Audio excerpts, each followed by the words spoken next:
I think I read that like one of those Pokemon like OG producers is a fan of the Nobunaga's Oh, Ambition that's funny. series, and so yeah, you could see like the gears start to spin. Like, what if we put Charmander in this motherfucker? What if Like, Pikachu was in here? yeah, You know, exactly. let's toss him in there.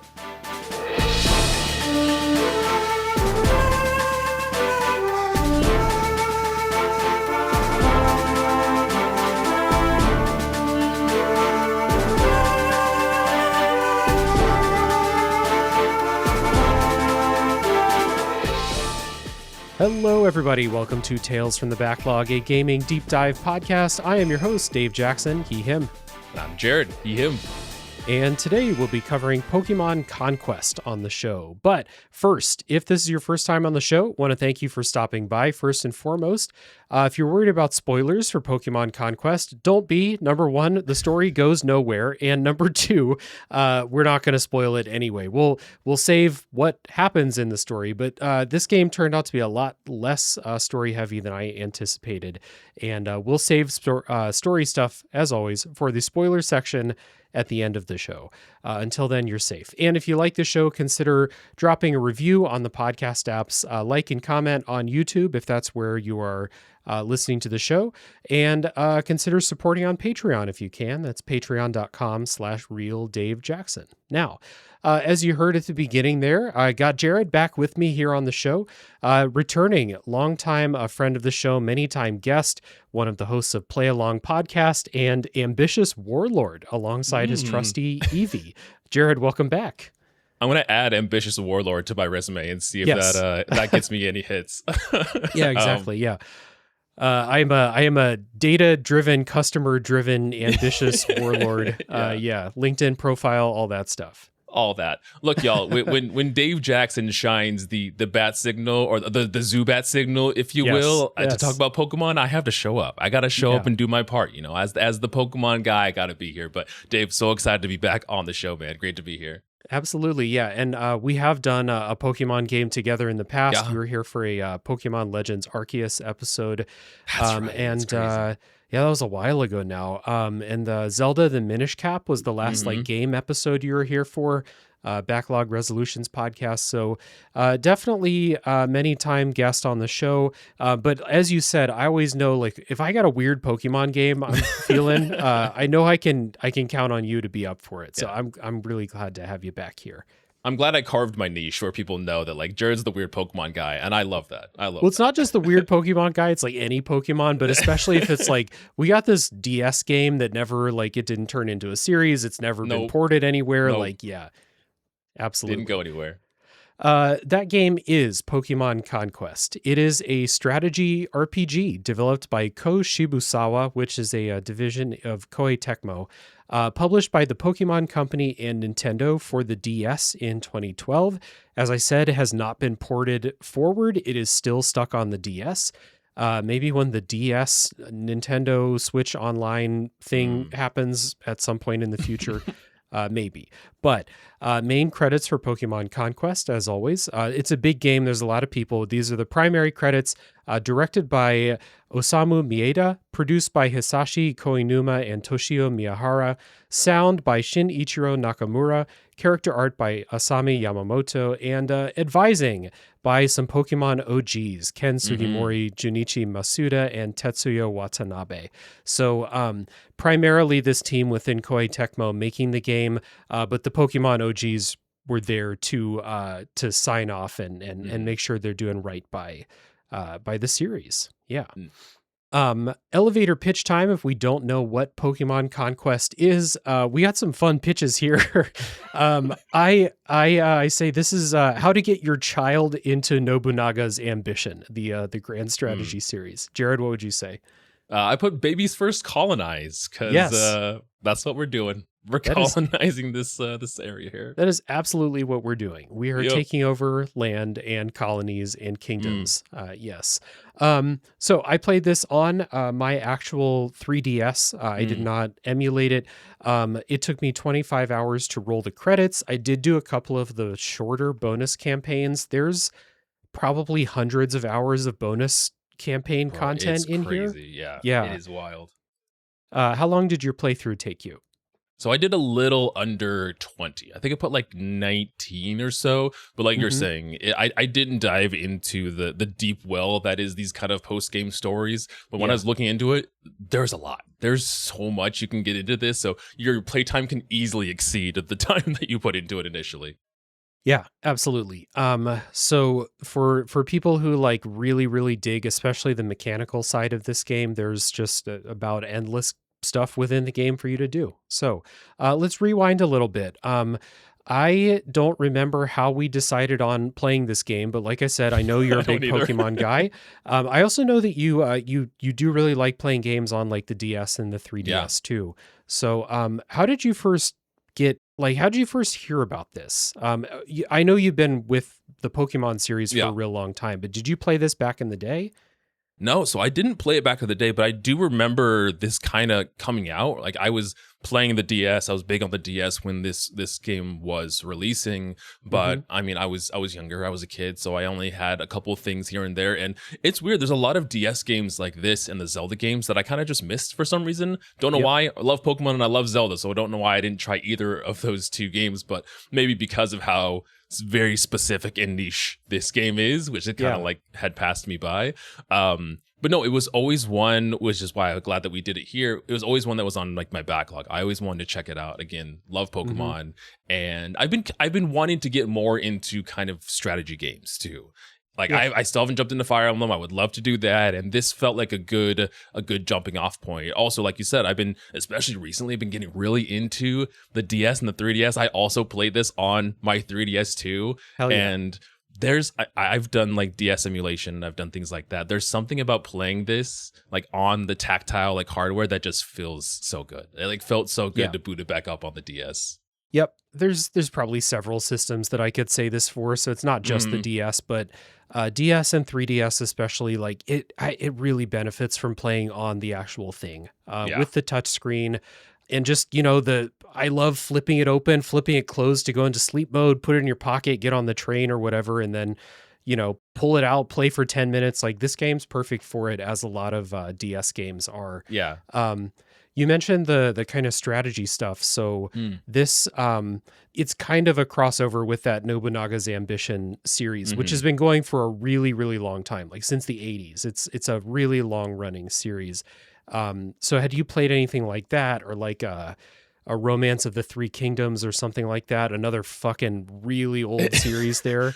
No, not at all. Not even that. I didn't even realize that this was a thing until the notes here. Like I didn't even realize that these were like existing franchises. I thought this was just kind of like Pokemon mixed with this genre in a tactics kind of style. I didn't even realize that it was an existing kind of franchise that, again, had far exceeded Pokemon's been around for so long. Yeah, I think I read that like one of those Pokemon like OG producers is a fan of the Nobunaga's Ambition series. And so you could see like the gears start to spin. Like, what if we put Charmander in this motherfucker? What if Pikachu was in here? Exactly. Let's toss him in there. Yeah, so I'd never played any of those games before either. I've just kind of been aware of the series. I had a roommate in college who played like 1,000 hours of one of the Romance of the Three Kingdoms games. So That's I've like crazy. Kind of osmosed a little bit about that. But as with Pokemon, like the main games, and had they're good like starter RPGs for kids or people who haven't played RPGs before. I kind of felt like this would be like probably not too overwhelming as far as that stuff goes. So I was interested in it, and this is just one of those games that kind of bubbles up out there. Like, it comes up like if people are naming like little under the radar games, they'll be like, what game was kind of cool? Pokemon Conquest was cool. Like I wish they'd do something, release it on modern platforms or something. So it's been on my backlog resolutions.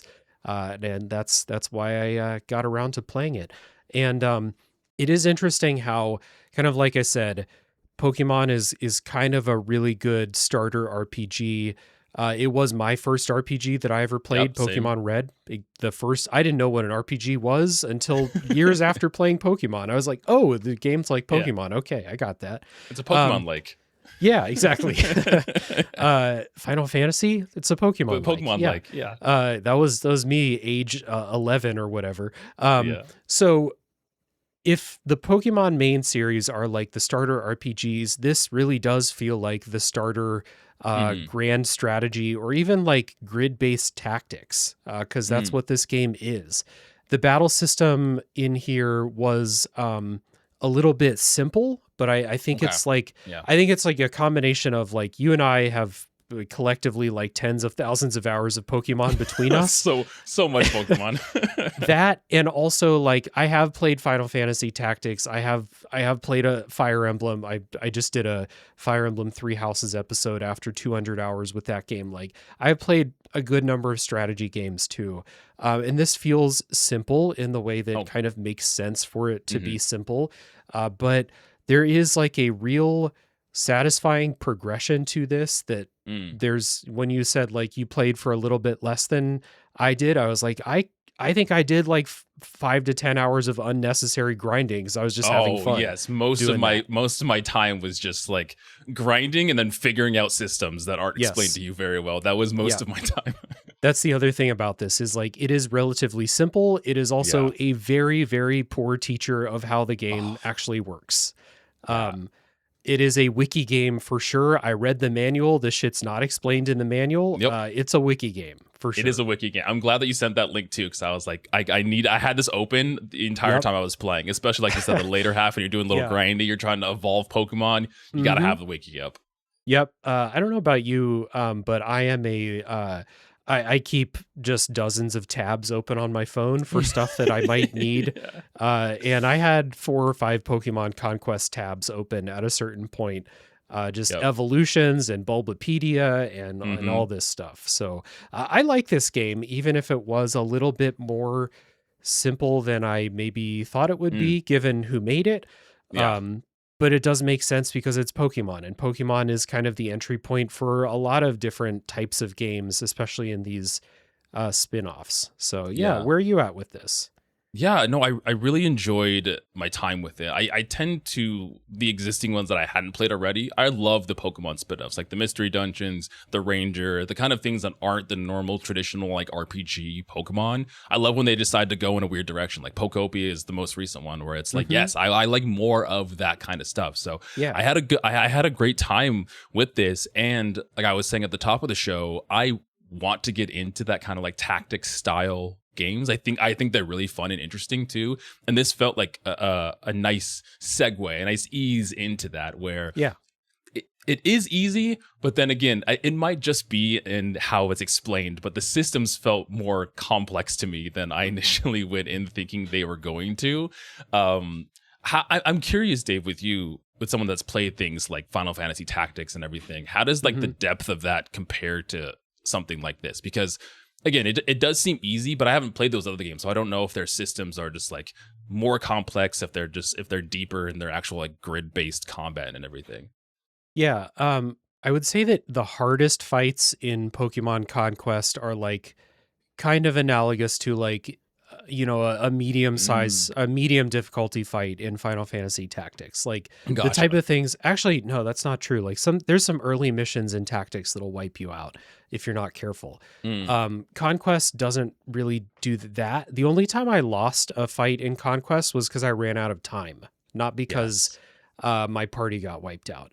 And I think some of that comes down to the Pokemon type weaknesses. Like we all know, we're coming up against a guy that has like, 5 rock Pokemon. Well, I know what I'm going to put on my team, and that's going to make things a little easier. But I do think this is a little simpler than those. I think that your options for each Pokemon are like, each Pokemon only has one move. So that's very simple. But there's 199 Pokemon. There's a lot of Pokemon in there, yeah, there's depth in that. I think it requires a lot less like strategy of you. Gotcha. So it's less like the actual complications of the systems and like the difficulty of the actual like, because you're right. There were some of these that were hard because I had to work against a timer, especially ones where you're having to capture flags instead of fighting creatures and defeating teams and everything like that. But most of them post like some early game stuff were pretty simple. Like most of them were pretty easy to do. Yep. And I think that part of that comes down to like that core Pokemon stuff, which we talk more about that stuff, of course, as we go. But I do think this is, like I said, it's a nice entry point for people who've maybe never played a grid-based tactics game. There are some other things you got to keep in mind, like elevation a little bit, stuff like that. But it really does, at the end of the day, come down to that rock, paper, scissors. Like if you have the right types, like you're already 80% of the way there. Just don't be dumb from that point. So yeah, I think there is a simplicity to it that is good, I guess, for someone who's not super steeped in tactics games, for sure. Yeah. So I think this is a good time to get into our first music break, and then when we come back, we will kind of set up the story and what the goal of the game is and stuff like that.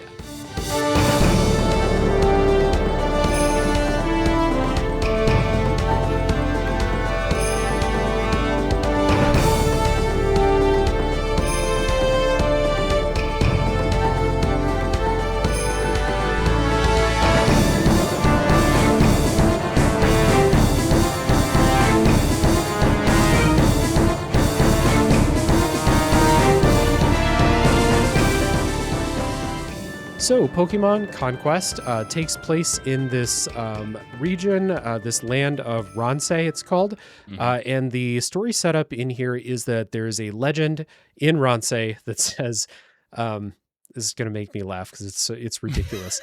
The legend says, so if any one warlord can conquer all 17 kingdoms of Ransei, the Pokemon that created the world will reveal itself. So, saying that in a bit simpler terms, if you conquer the world, you get to meet God. That is what this game is. That's what the goal of the game is. And because of this, Ransei is just everyone is at war all the time because everyone wants to conquer the world and meet God. Yes. It is, frankly, it is an insane setup for a plot. And when I read this, I was rubbing my hands together. I was like, oh boy, this is going to be fun.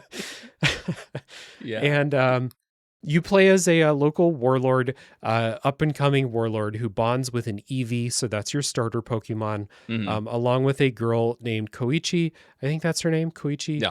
And she's got a Jigglypuff, and so it's Eevee and Jigglypuff, you and Koichi, and you set out to conquer the world. And like I said at the beginning, I was excited for this story premise. I was also excited, Jared, I know you'll get this, because the idea of Pokemon Conquest, we're taking Pokemon and we're turning them into weapons of war.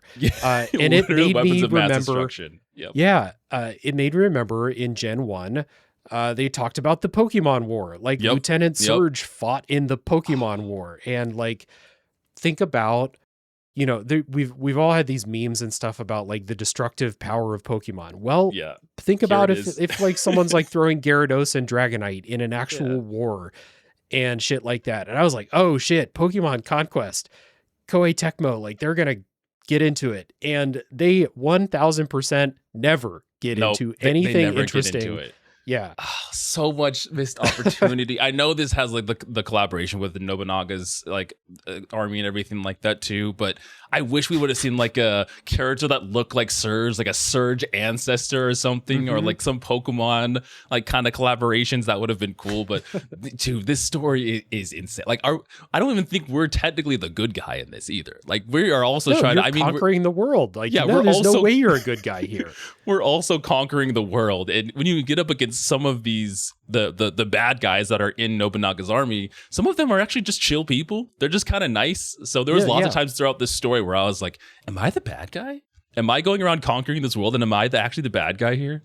Yeah. So kind of, but also like the way that it works is you don't use your Pokemon as implements of destruction in the way where it's like, oh, there's a castle. Machamp, go fucking beat down the walls of the castle. Storm this castle. Yeah, no, it's not like that. You just have a Pokemon battle with the warlord, and if you win, they thank you for a nice, legitimately, they thank you for a nice battle, and then they leave. They leave politely. There's no damage. There's no, like, you're conquering them because the rules of the land basically say if you lose a Pokemon battle, you have to give up. You just gotta leave. You gotta move. Gotta vacate, and then they just leave, or they might join your team.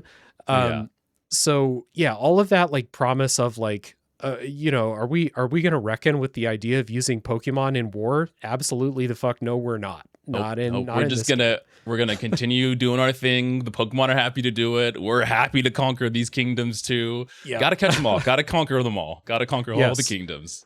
Yes. So you are doing the most polite conquering that's ever happened on all sides of the thing. At a certain point in the story, you learn that the legendary warlord Oda Nobunaga, Nobunaga's ambition, Nobunaga's in this game. Nobunaga's attempting the same thing, trying to conquer the world so that he can meet God. And Nobunaga, he gets like a real badass like character portrait. He looks they're so good. All the character art is so good. Character art's awesome. Yeah. He looks intense. So you're like, well, we can't let him meet God and get his wish. He looks mean. He looks too evil to meet God. I have an Eevee. Eevee's cute. Eevee deserves to meet God. Yeah, he's got a Rayquaza on the cover. Like that's not quite as cute. Yeah. That's evil guy MO right there, right? You can't do that.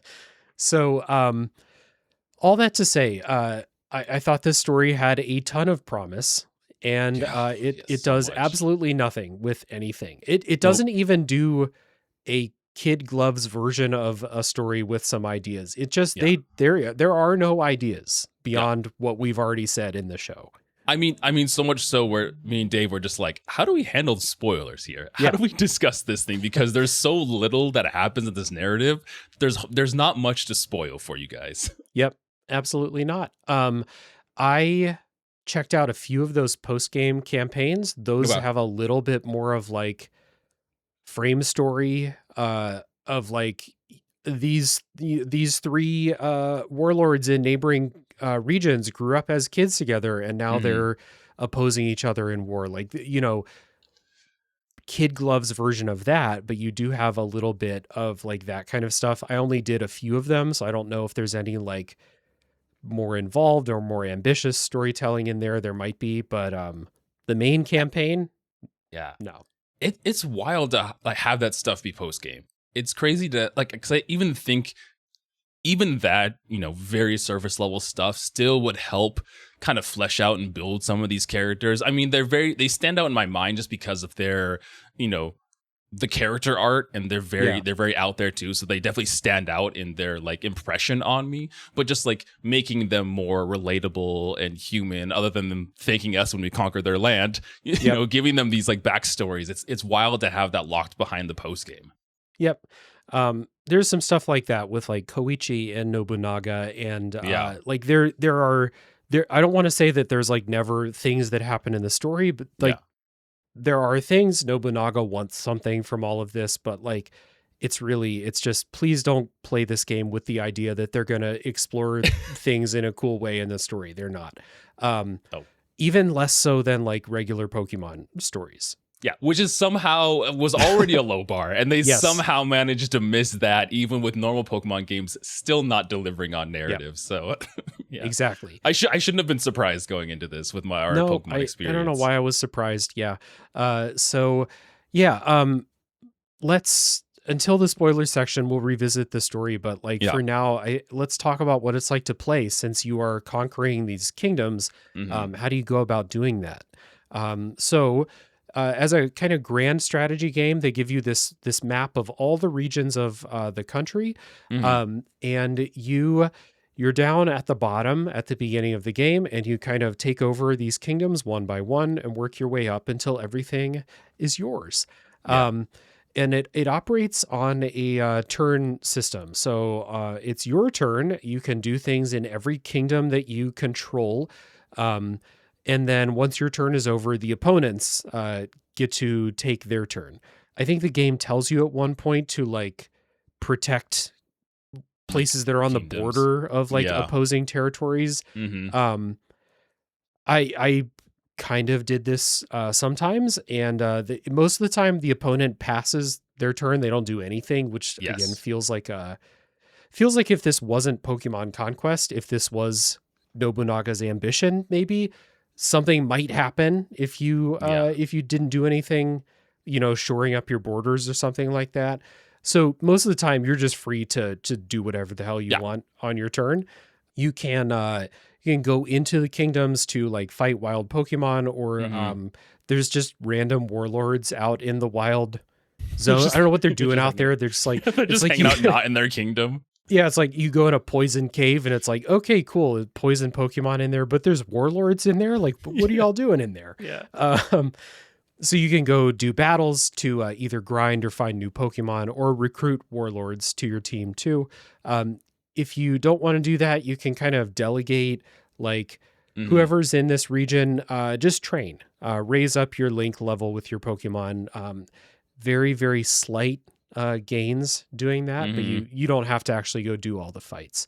And then you have some other options that frankly I very rarely ever did. So it's about the same with you.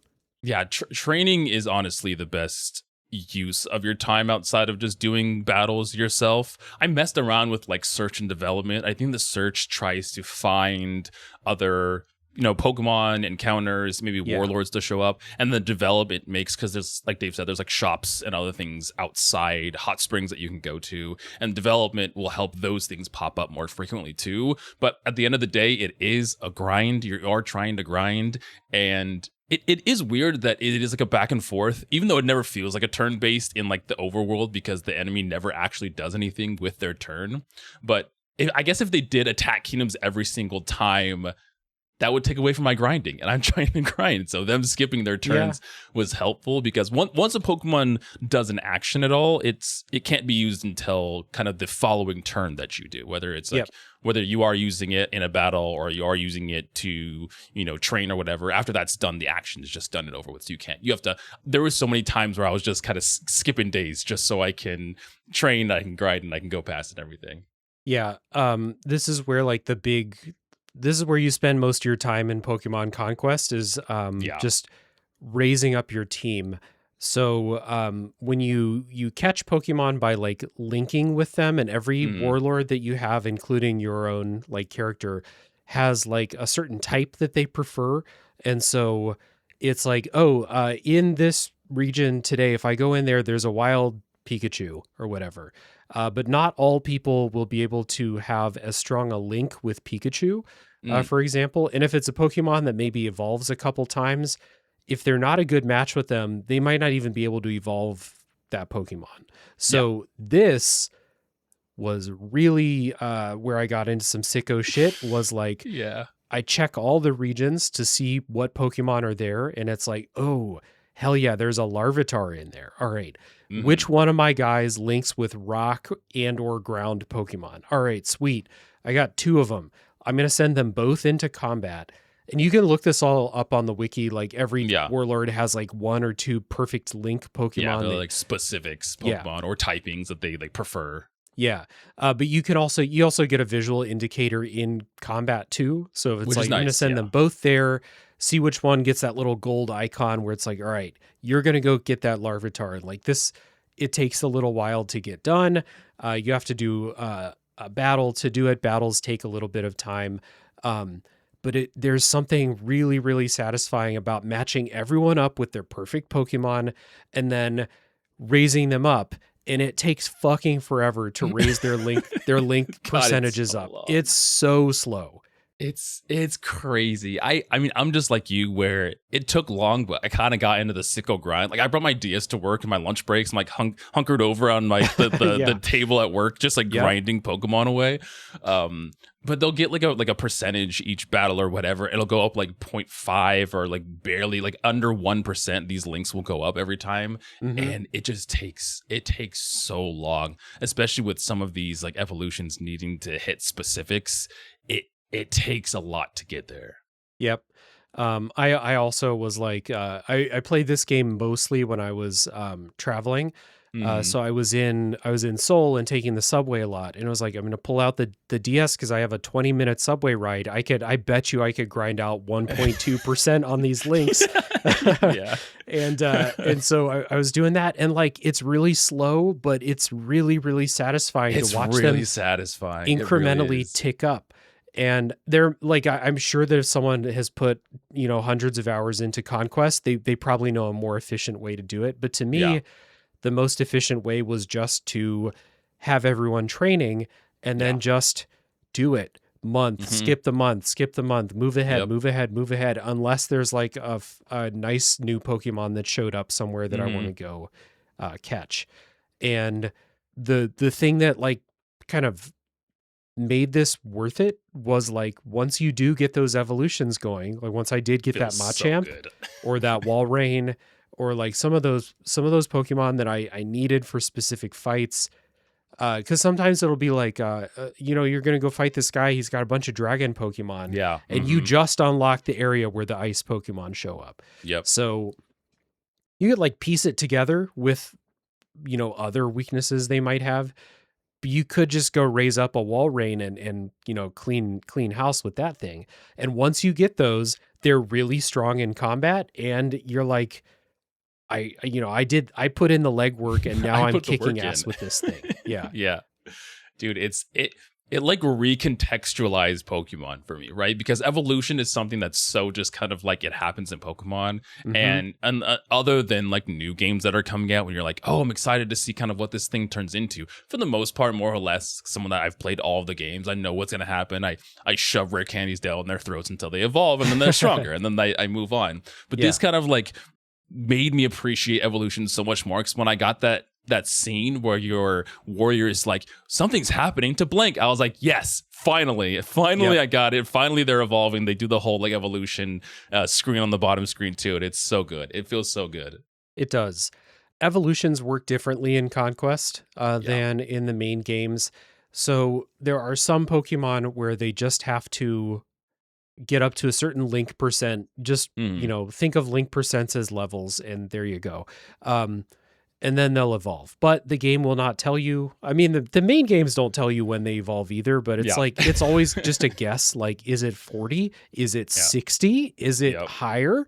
Some Pokemon evolve when a certain stat reaches a threshold. Like that's how you get a Tyranitar, is have a Pupitar that has a really fucking high attack stat requirement. And so all of those, it's like you just keep training them. Eventually they'll evolve. Even the ones with the stats, it's like you would never know that this Pokemon evolves when their speed stat is a certain. There's no way you would ever guess that. No. But if you just keep training them, you don't choose what stat to train. You train all the stats. So you just keep training them. Eventually they'll evolve. It's fine. The ones, and maybe it was just, maybe a bigger sticking point for me because I had a bunch of these Pokemon that I like, are the trade evolution Pokemon. You don't trade in this game. So they make up some weird new shit for them.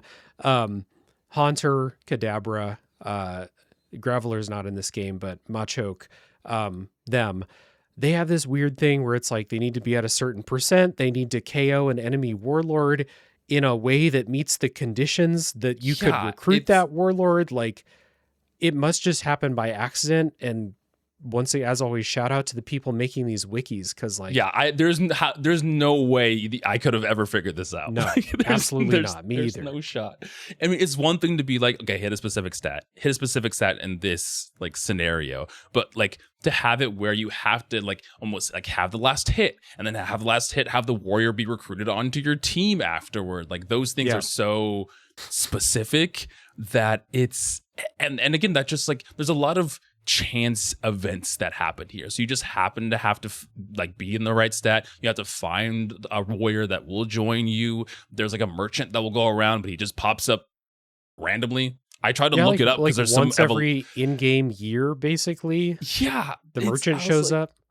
I was like, because I wanted a specific evolution item. I wish I would have just like cleaned him out of his whole inventory when I ran into him the first time. Yeah.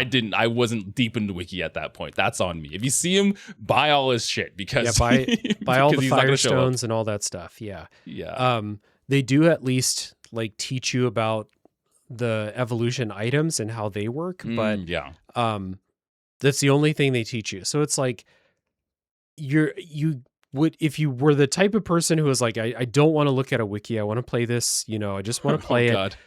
then you're just going to be fighting these battles over and over and over again, being like, why, like this Kadabra is at link level 75. Like, why is it not evolving? When is it going to happen? And even after I looked it up, like GameFAQs forums have a bunch of wrong information because people just can't, it's really opaque. Like it's hard to figure out. I forget which site it was that actually told me like the 3-part conditions to evolve them. But until that point, I was like, I'm following the instructions on Bulbapedia. It's not evolving. What am I doing wrong? And then I found the other part. So yeah, there's a bunch of shit specifically regarding evolution and team building that this game like very briefly hints at and then never goes even close to explaining how stuff works. I guess it's like the main games too. It's like, how would you know to trade Scyther with a metal coat or whatever in the I guess that's game, true. You know? And then they have all the EVs and IV stuff, which is never touched on, which is weird because if you know the background of them, they're actually like very pivotal to like certain moves doing more damage, but those are never touched on in any of the games. They're just a system that's there that they're just like, it exists, figure it out. Yeah, and they've been giving you proteins and carbos and stuff since Gen 1, and you're just like, oh, it raises the attack. I use the item. It doesn't raise its attack stat. I'm like, all right. Yeah. Cool. Oh, it raised the invisible stat that you can't see. That's the one that it raised. And then when it levels up, you won't know that the attack stat went up one more than it was going to, but it did. Trust us. So maybe this is actually just Pokemon. Maybe this is just typical Pokemon. It might actually be. It might just be that like the Pokemon old heads found a system that works differently, and we're like, what the fuck? They're like, we have to make this complicated and then not explain it, guys. That's just kind of our MO. This is non-negotiable. This is one of those things though that like there's like a misconception out there that like people back in the day used to play games and like get all the information from the manual or in the game, and it's like, no the fuck we didn't. We bought strategy guides and we bought magazines that had walkthroughs. Like I got so much Pokemon information from the official strategy guides. Like I didn't figure that shit out just from reading the manual or stuff in the game. Absolutely not. And that goes for so many games back in the day. If it wasn't for those, I'd get all the misinformation that my friends had given me, trying to get you from under the truck and all this stuff, right? Yeah, I can't 100%. trust these people. Yeah, exactly. Yeah. Oh no, Kadabra evolves at level 40. Just train it up a little bit. Yeah, just keep going. You get there eventually.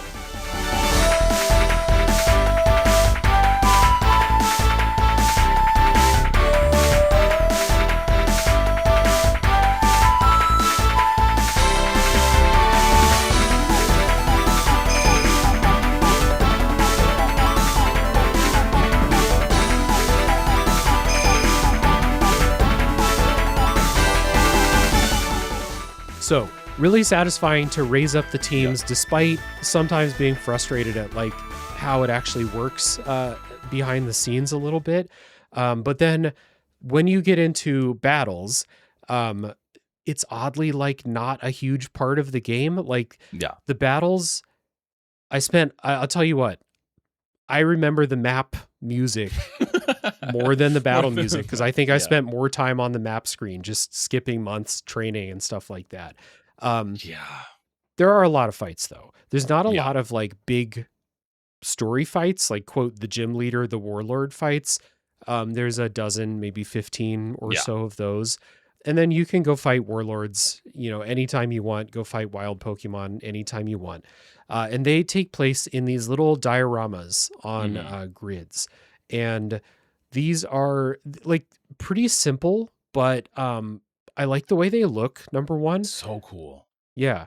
They're kind of sculpted out of these regions, and they have slopes and ledges and overhangs and inaccessible areas. Like there's a map that I fought on probably 100 times with like a waterfall and like a stream and a little... I was wondering if that's the one you were talking about, because I did the same thing. Like a little pond and stuff like that. And like water Pokemon can go in the water, but other Pokemon can't. Like there's a little bit of stuff like that.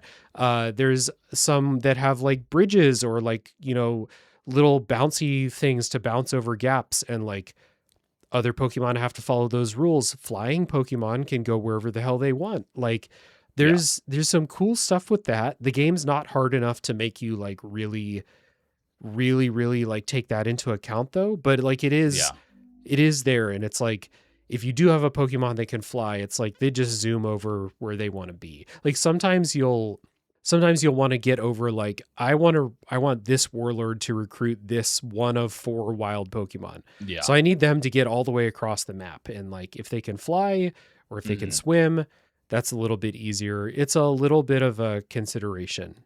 Not a ton, but a little bit. No, getting Pokemon that could fly or that had like a lot of movement, their speed, if they had high speed, they could usually move a little further too, was nice, because there's some, and the one that you were talking about is like the flying one, Avia, where it has like some verticality to it.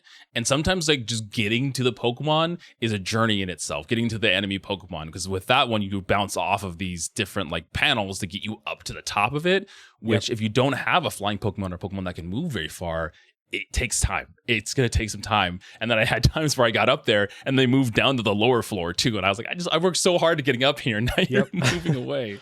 Those flying Pokemon are like, no, I think I'm out of here. And they just gone. leave. And it's going to take me 4 turns to get down to where they just flew to. But a little bit of that. And the dioramas, they work on grids, and your Pokemon are all set up and the enemy Pokemon are all set up. Also, like, kind of just visual design wise, the little Pokemon sprites are really good. They're really cool. Yeah, I love, they're like 3D but pixelated at the same time. And I don't know if this is a standout for a tactics game or Final Fantasy Tactics, but you can pan the camera around them too. So you can like, again, it's like a little diorama that you can kind of 3D move around, and the Pokemon will have like almost 3D models, even though they're kind of 2D pixel art, which I was like impressed. When I moved the camera, I was like, oh my God, you can move this camera around. It was so cool. Yeah. If anyone's played Final Fantasy Tactics, it's very similar to that FF Tactics map. Yeah. And then you move around your team. Your whole team takes their turn at once, and then the enemy team takes their turn. Some of the dioramas have little like level specific gimmicks to them. Like poison swamp, like poison bogs and flying stuff. There's some that are really annoying. There's a warlord fight very late in the game that has like these gears that open and close gates. It's just not interesting or fun. Yeah. And it has these little like security cameras that move around and teleport you across just move to you random to places. Different stages. Yeah. Not great, but a lot of them are like little things to keep in mind.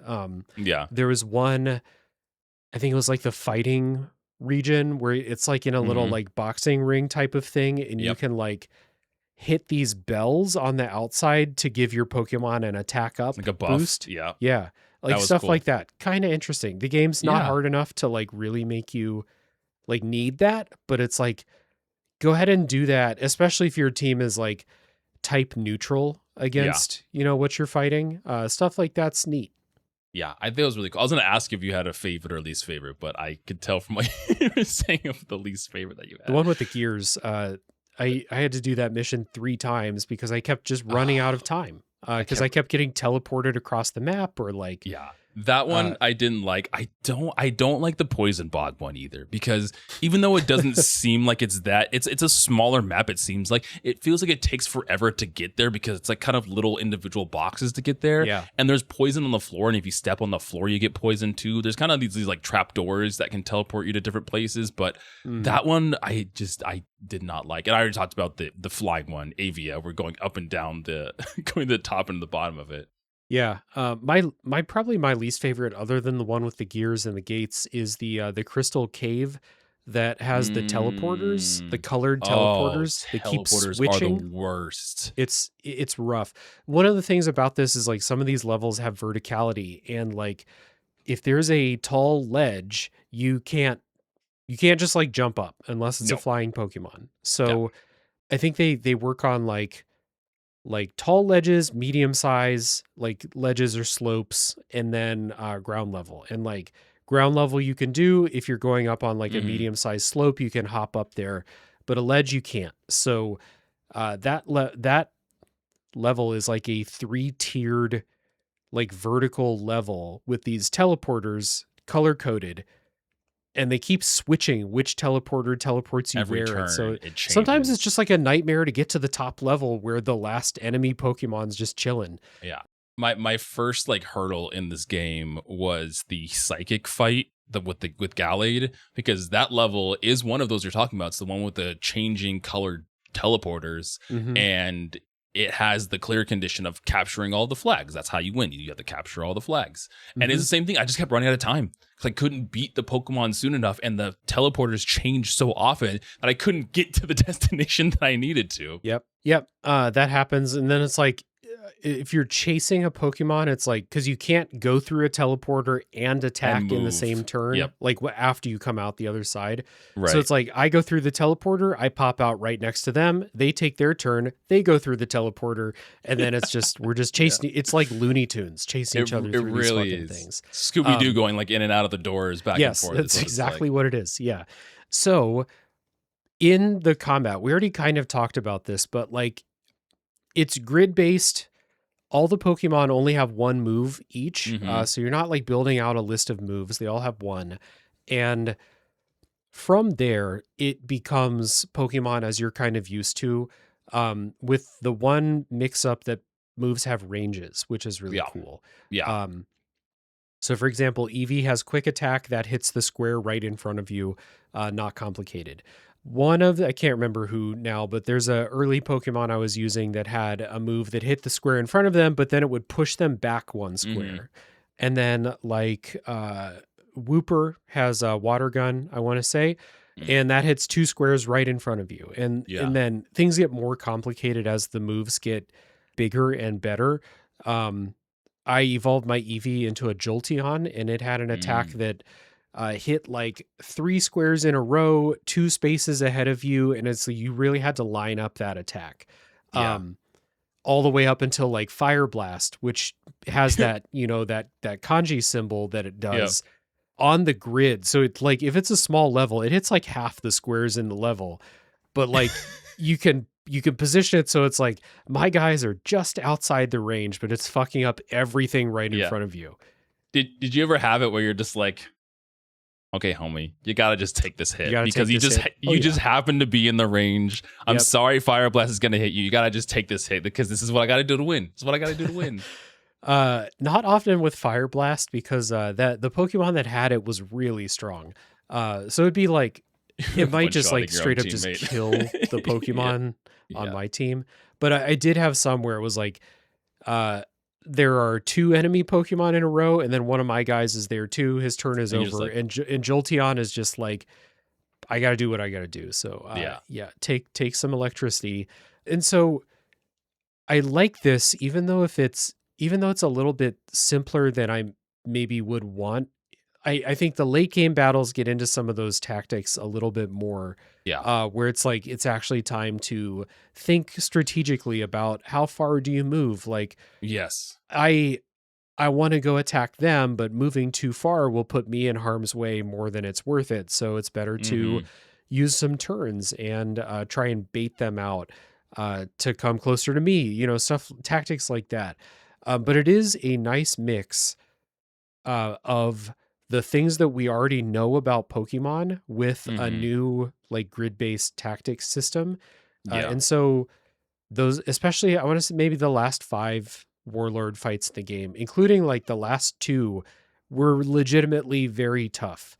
And so I needed to use like a lot of positioning strategy, and like my Pokemon all have really complicated moves with weird ranges at that point in the game. So for a while, it's just like a nice chill tactics game with Pokemon. And then eventually it's like, okay, we're going to test you on how this game's combat works. And everything you've learned. It starts off, and this is why I'm interested in playing more tactics games. Because I like, if you're saying kind of like these end fights or maybe some beginning fights in some games, I like that idea because, essentially there's not much strategy in the beginning. It's just get 2 Pokemon, kill Pokemon. That's essentially what the strategy is. But like you said, with the complicated moves, you have to be more intentional with where you're placing people, where you're moving people. There's like a very late game battle with one of the dragon fights where I just kind of like would just run turns and let them come to me, because Yep. that's like, if I go closer, they're going to go after me, then they're going to get closer. A lot of their Pokemon have crazy range. Like some of the moves, like Hydro Pump hits like 3 or 4 tiles in front of you too. So I was like, I'm going to let you guys come to me and then I'm going to attack. And I like that kind of that back and forth. Again, it just is more intentional strategy than just, go to Pokemon, click button, and then be done. Yeah. And you can see that information about enemy Pokemon. Like you can see how far their range is. You can see what attack they have. You can see what the attack's range is. I found it a little bit harder to like fully stay out of harm's way sometimes, because it's like I see where their range is, but they also have an attack that hits pretty far. So it's like I either don't move at all and let them come to me, or I move and like maybe get in here. One of the things I thought was different about this as opposed to regular Pokemon battles is I thought that having a tank Pokemon was a lot like stronger.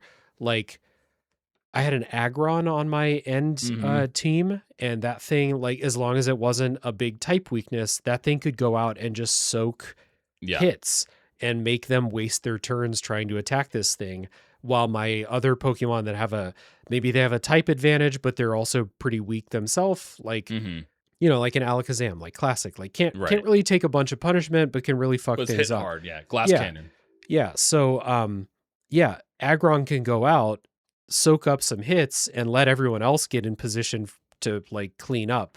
And I found more utility in that in this game than I think that's like the ideal of like rock and steel Pokemon in the other games, in the main games, but like I don't really need to throw them out there because you only have one Pokemon out at a time in those games. Yeah, then you're just tanking hits and then you're not doing anything because it's a 1v1 or a 2v2 and you're just like you're not able to do much. So yeah, I like that too because I was rocking the Rhyperior on my later team, and Rhyperior is cool because he is tanky and then he has a really strong move that has crazy range, but it takes a turn to kind of recharge like a Hyper Beam kind of situation. But it kind of, like you said, it kind of like recontextualize the utility for those like type of Pokemon where they can sit and be tanks somewhere and then you can kind of reposition and use your other teams for attacking and more offensive purposes too. Yeah, absolutely. And because the Pokemon only have one move also, like sometimes it's like, for example, Quagsire has a ground move. It doesn't have a water move. So it's dude, that happens so much. It hurts me a little bit, but like in that situation where you're sending Rhyperior out, you would never send a Rhyperior out if any water Pokemon is anywhere near them. Just avoid, run away. But in this game, some of those Pokemon, if they're dual type, they don't have moves of both of their types. Yep. So Rhyperior can go tank a little bit against a water Pokemon that doesn't have a water move, more so than in the main game. The good thing about this is like it gets me to use different Pokemon and I kind of appreciate what they bring to the table, more so than, Rhyperior is actually a good example because Rock Ground is just a really bad double type in the main games. Yes. But in this, Rhyperior was in my final battle because it was really, really good. Yeah. I don't know if I know this answer. Do you know if you can change your moves? I know there's a way to change your ability, but I don't remember if there's a way you can change the move that you have. I don't think you can. I think that there are. No, I was going to say, I think you can get Pokemon that have different abilities, and I think that's what I was seeing on the wiki. I don't think that. Yeah. I don't think they have different moves. Yeah. So okay. Yeah. And that helped out a lot to my favor. And then sometimes it was like I really wish this Pokemon had a move of their other, like I think Excadrill like would have been nice to have a steel move. It has a ground move. And so there was a battle where I was like, I need another steel thing because I don't have this other type that these things are weak to. It's weak to steel. I only have one Pokemon that can fight in a real fight with a steel move, though. So works both ways, but I appreciate that. I think that's kind of the extent of, I hesitate to even call it like advanced tactics, but that's the extent of like, beyond the rock, paper, scissors, what tactics strategy are you using? Yeah. And using Pokemon like that. Yeah. I guess the only kind of hurdle would come from not knowing type matchups, which I know in the manual of this game originally, there was a effectiveness chart that showed like super effectiveness and normal effective, not very effective. So I guess if you don't have a base understanding of that could bring some challenge, using fire against rock and not knowing what is super effective. But if you have a basic understanding of that, that's simple. You understand the rock, paper, scissors of the whole thing. Yep. And it'll also give you a preview when you like choose a move and hover it over a Pokemon. It will tell you about how much damage it'll do. And if you're seeing like 200 or so, then you're good. You're in the clear. Yep. And then there were some times where it was like, even I, after all these years, was like, why is this not going to even do anything to them? And it's like, this Pokemon has a weird double type I didn't know about, or like they have an ability or something like that. So, yeah. This is another thing that I think those post-game campaigns probably get a little bit crunchier with like the tactics. But I took a look at some of those, and it's like, it's basically like playing the main campaign again. Like you're taking over the whole landmass again. And I was like, I have 20 more hours for just one of these things. So I played a few of the shorter ones. Yeah. They were pretty easy, but like I said, I think that this is, for the people who already are very familiar with Pokemon, I think this is a nice introduction to a grid-based tactics game. And then I think that as far as like the grand strategy of it, like taking over the land, this game gives you some options of like how to spend your time. You don't have to like manage an economy or something like you do in some of the, like, I think Nobunaga's ambition is like, you gotta like get crops and like that would be crazy. Make money to raise your army and shit like that. You don't have to do any of that in Conquest. But I think the benefit of Conquest is like, we've given you this simplified version of it. If you think this is neat and you want more variables, then you have some like 40-plus-year-old game series to go check out now. Go check it out. So I personally, I played this and I was like, I wish the enemy team did things with their turns every now and then. Like just something like, with their turns. You know, what if the enemy team was also training? And so if it's like you are sitting in front of the final battle and you like canonically you take 2.5 years to prepare for it. What if the other person also got a little bit stronger during that time? Like, you know, the idea of being like, okay, I can go do my training, I can burn through these months and years, but they're also training, and if I don't stop them, they make it a little stronger. Yeah. Like maybe not do like crazy, like level up scale, but just like, oh, now they're a little harder to beat than they were before. Or like maybe one of their Pokemon evolved or something like that. Ooh. Like, you know, just something from this, like this kind of board game aspect of these types of games. But I was going to say, like, I think the benefit of Conquest is like, if you want something more involved from that side of things, then maybe go check out one of the Nobunaga's ambition types. I don't know how like combat works in those games, but I know that you have to like really manage what you do with your time and manage what your kingdoms are doing and stuff like that way more than you have to do in Conquest here. I think I probably had my kingdoms attacked by the enemy, other kingdoms, maybe a handful of times. Like I can count on my hand maybe 5 or 6 times that it happened. It happened only one time for me. So, oh, really? Yeah. Okay. My problem was like I kept kingdoms unoccupied for too long. So I'm like, it's okay. I don't care about that thing. That might be it. I did at least make sure to have like somebody in the ones that are like right on the border, you know? Yeah. So I guess maybe the opponents do more than I thought they did. Barely. It happens, but barely. I mean, there was a cool moment where I think this was the Ghost Kingdom they have a full team of 6, and they split their team to take one of my kingdoms. So 3 of the Pokemon from there went to occupy the unoccupied kingdom, and the other 3 stayed at the main kingdom there too. So I did like the idea of like splitting your existing kingdom into, and I thought it was smart, because I was like, oh, the main boss of this warlord, they only have 3 people there. I'll go attack them. It won't let you attack them unless it says something like, oh, you can't leave your kingdom unoccupied or undefended, so you have to go fight the existing one before you go fight the warlord that split their team. And I was like, oh. Yeah. Oh, well. I was trying to add some strategy, and they're like, no, what kind of game do you think this is? No, you're just gonna leave that over there unoccupied? Yeah. So I don't know. Did you play this and did you come out of this thinking like this is a neat, like different way to engage with Pokemon, or did you come Mm. out of this being like it's a good introduction to these like other types of games that I haven't played a whole lot of?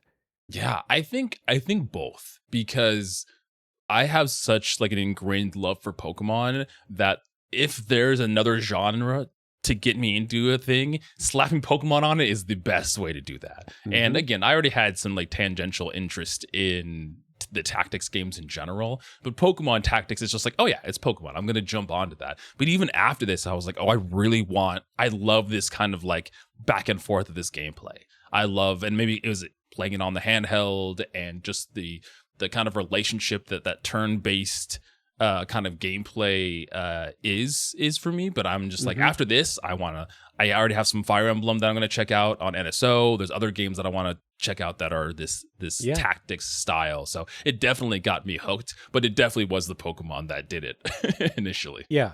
Well, I think that for some of these series or genres or whatever, you just need a foot in the door, Yeah. something to get you in and see what this type of game is like. Like Hmm. I'm imagining in my head, like I've never played a grand strategy. I've never really played a like a 4X type game, like like a Mm. Civilization or Civ, something yeah. like that. I've never played an RTS. And I in all of those situations, like if they made a Pokemon RTS, I Oh, would for sure check that out. Like oh, that would be my please. introduction. Yeah. Um, and I think that I don't know if this game went far enough to really give me a taste of like what are those other games actually like? What is Mm. Nobunaga's Ambition actually like? It seems a Oh, yeah. whole hell of a lot more complicated than Pokemon Conquest, Yeah. but It's funny too, because it's not like it's, oh well, here's this narrative that's like slightly related that you can get into either. It's just like, here's characters from this thing and here's Pokemon and they are together, and that's the only connective tissue that they have here. yeah. I mean, I think like the basic like the game structure is the same, but Sure. they ask a whole lot more of you in those Right. others. So if I ever got curious about like what exactly are they asking, would I actually find it fun? I at least know what to expect now a little bit after playing Conquest. And I now I feel like jumping from this to Nobunaga's army would be some insane whiplash it might be. to do. Yeah. And it might just be that I like the Pokemon Yeah, aspect of that's it. true. And I do think like I do think if you played through this game and the grid-based tactics were fun, then I do think Final Fantasy Tactics or something like that Ooh. are like pretty close. I Yeah. mean, you don't have they're harder because they don't have Pokemon rock paper scissors systems Right, in right. there. Um, and that game's a pretty harsh teacher if Mm. you've not built your team correctly or if you're just not thinking about tactics the way they want you to think about. I think there's like the second or third mission of that game will kick your ass if Oh, great. you're not taking it seriously. And Yeah. then after that, like you move on. But like I do think this is a good introduction to that for Mhm. sure. And Yeah. now I'm just gonna be dreaming about the idea of like Pokemon helping me get into RTS or like some of these other. It's not foolproof. Like Yeah. I played um I played Pokopia earlier this year Mm, and mhm. I don't like those types of games. I don't want to gather materials to build a house. I just like don't give a shit. And I stopped Yeah. playing Pokopia was Pokemon were not enough to make me enjoy that type of game, Yeah. but it's always like that thing that will help me give a new genre a chance. If you put Pokemon in, I will give it a chance. Oh yeah. I mean, Yeah. I loved when they did Unite, so like baby's first like MOBA and doing that. Yeah, And then yeah, yeah. they had They Team had Fight Tactics. Pokken Oh, tournament and yeah, Pokken tournament. But when they were doing like the auto battlers with like Team Fight Tactics, I was like, yo, a mm, Pokemon auto battler would be, I would jump on that so quickly. I think that'd be yeah. so cool. Pokemon is just like a rich universe of characters and like Yeah. abilities and like types of things that you can do with them where I really struggle to think of like a whole lot of different types of games that you couldn't make a pretty good one built around Pokemon, you know?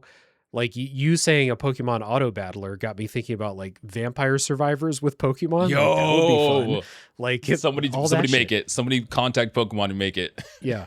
Yeah, Pokemon. Well, they are kind of branching out a little bit with spin. I feel like there was a period where they just did a ton of spin-offs. Like Mystery Dungeon is another great example. Like the Mystery Dungeon type of game is like a really old type of game. Yeah, it's like they're like sicko RPG types of games, and then Pokemon is like, let's make one to get people into this type of game, and then you play a couple of those, and suddenly then you're playing like Etrian Odyssey and Sheeran the Wanderer and that shit like that. So I don't know, like I feel like there was a time when they did a bunch of these, and then they closed, like they really like tightened up for a while, and now they're experimenting more.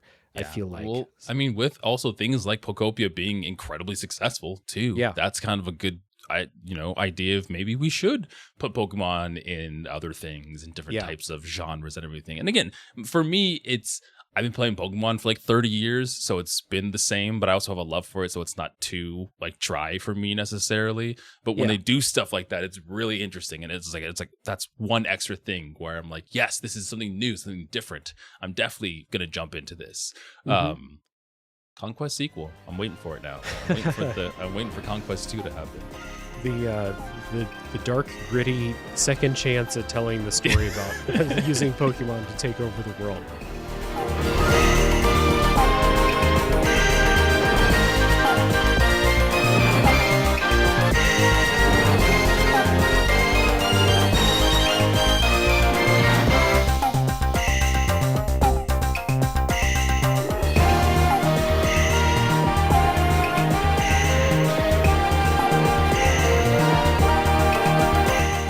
Didn't mention this a whole lot before. I want to give it a shout out though. I think the music in this game is pretty good. Yeah, I liked it. Enjoyed it a lot.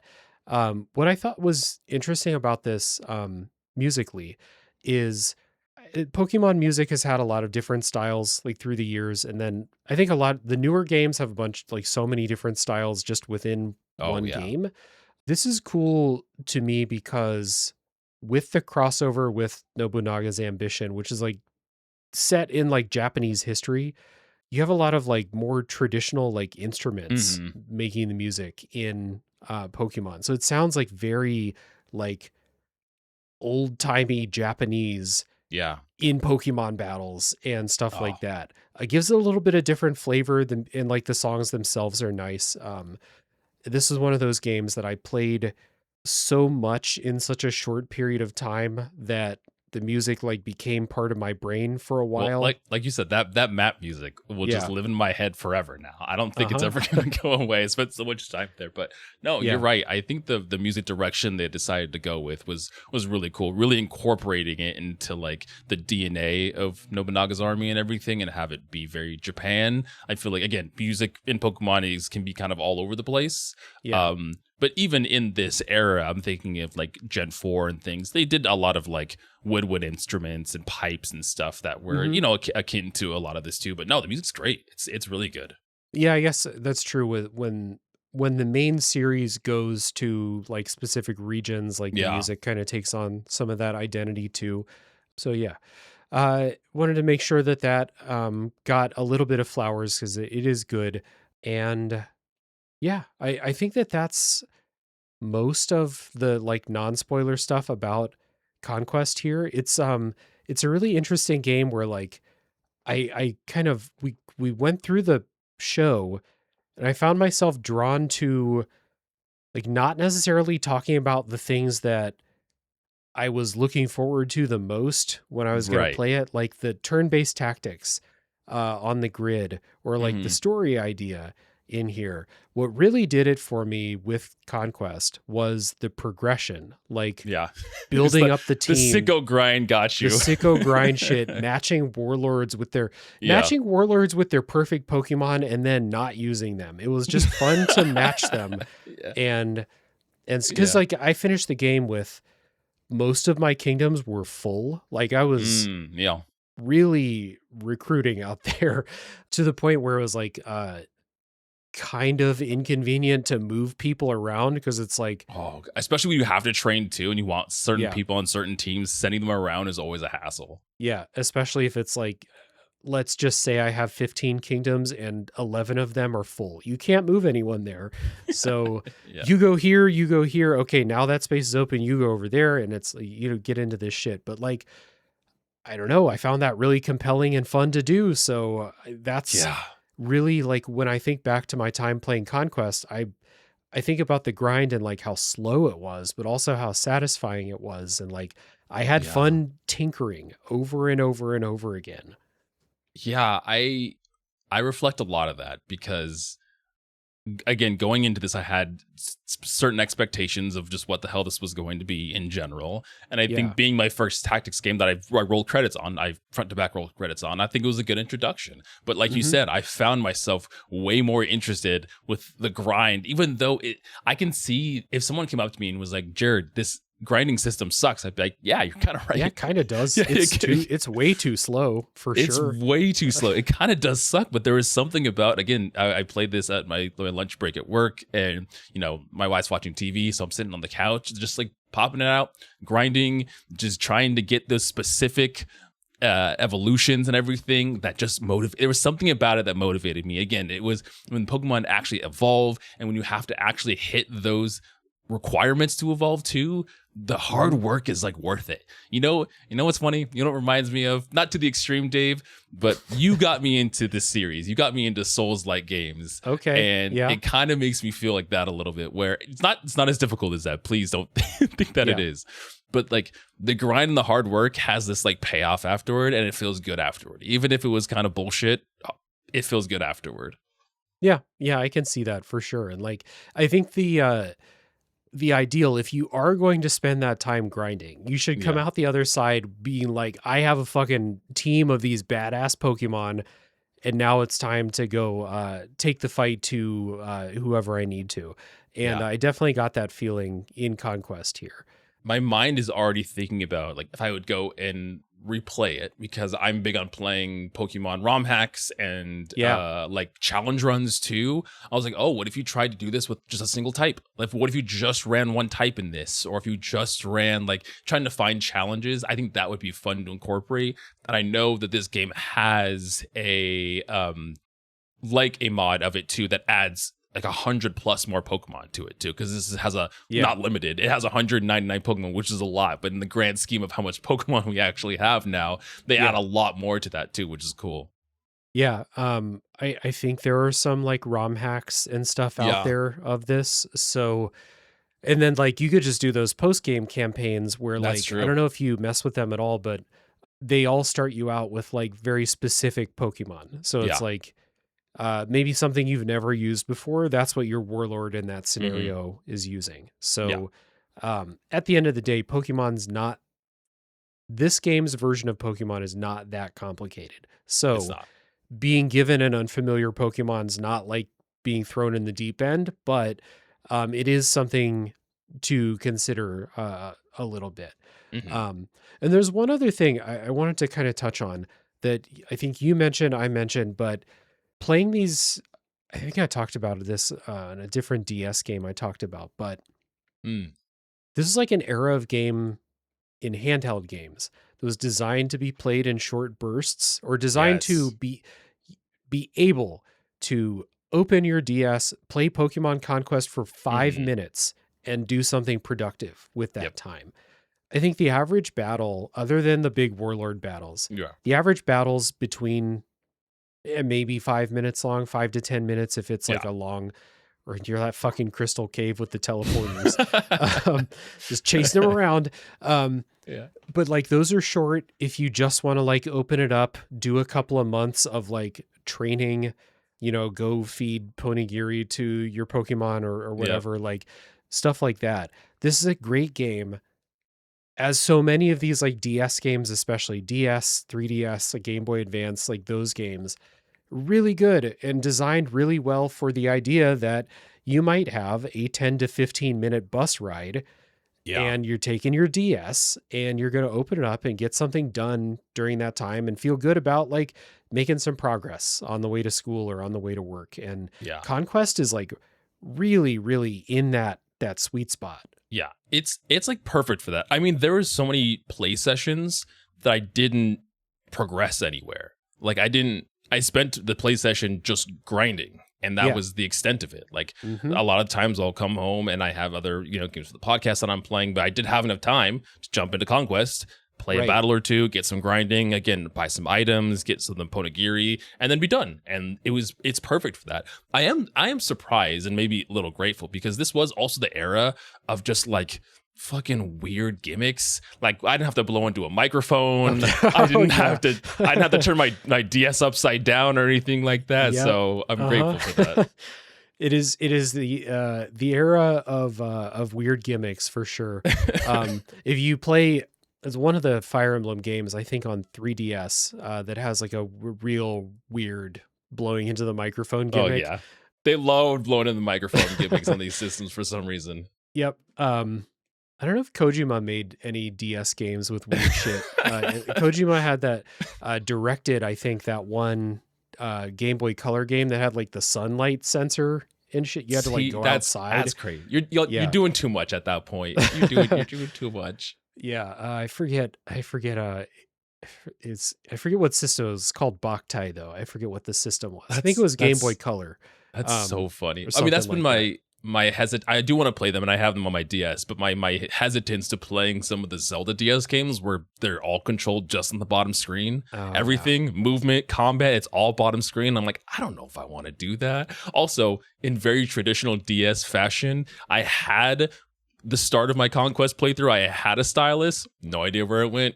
Yep. That sounds about right. Don't know where my stylus is going. I used the stylus for a while and then I was like, I could just use the D-pad. I don't have to get the stylus out and maybe drop it on the subway. So it didn't do that. Yep. I dropped mine somewhere. So hopefully some kids finds a stylus and, is better for it. Yeah.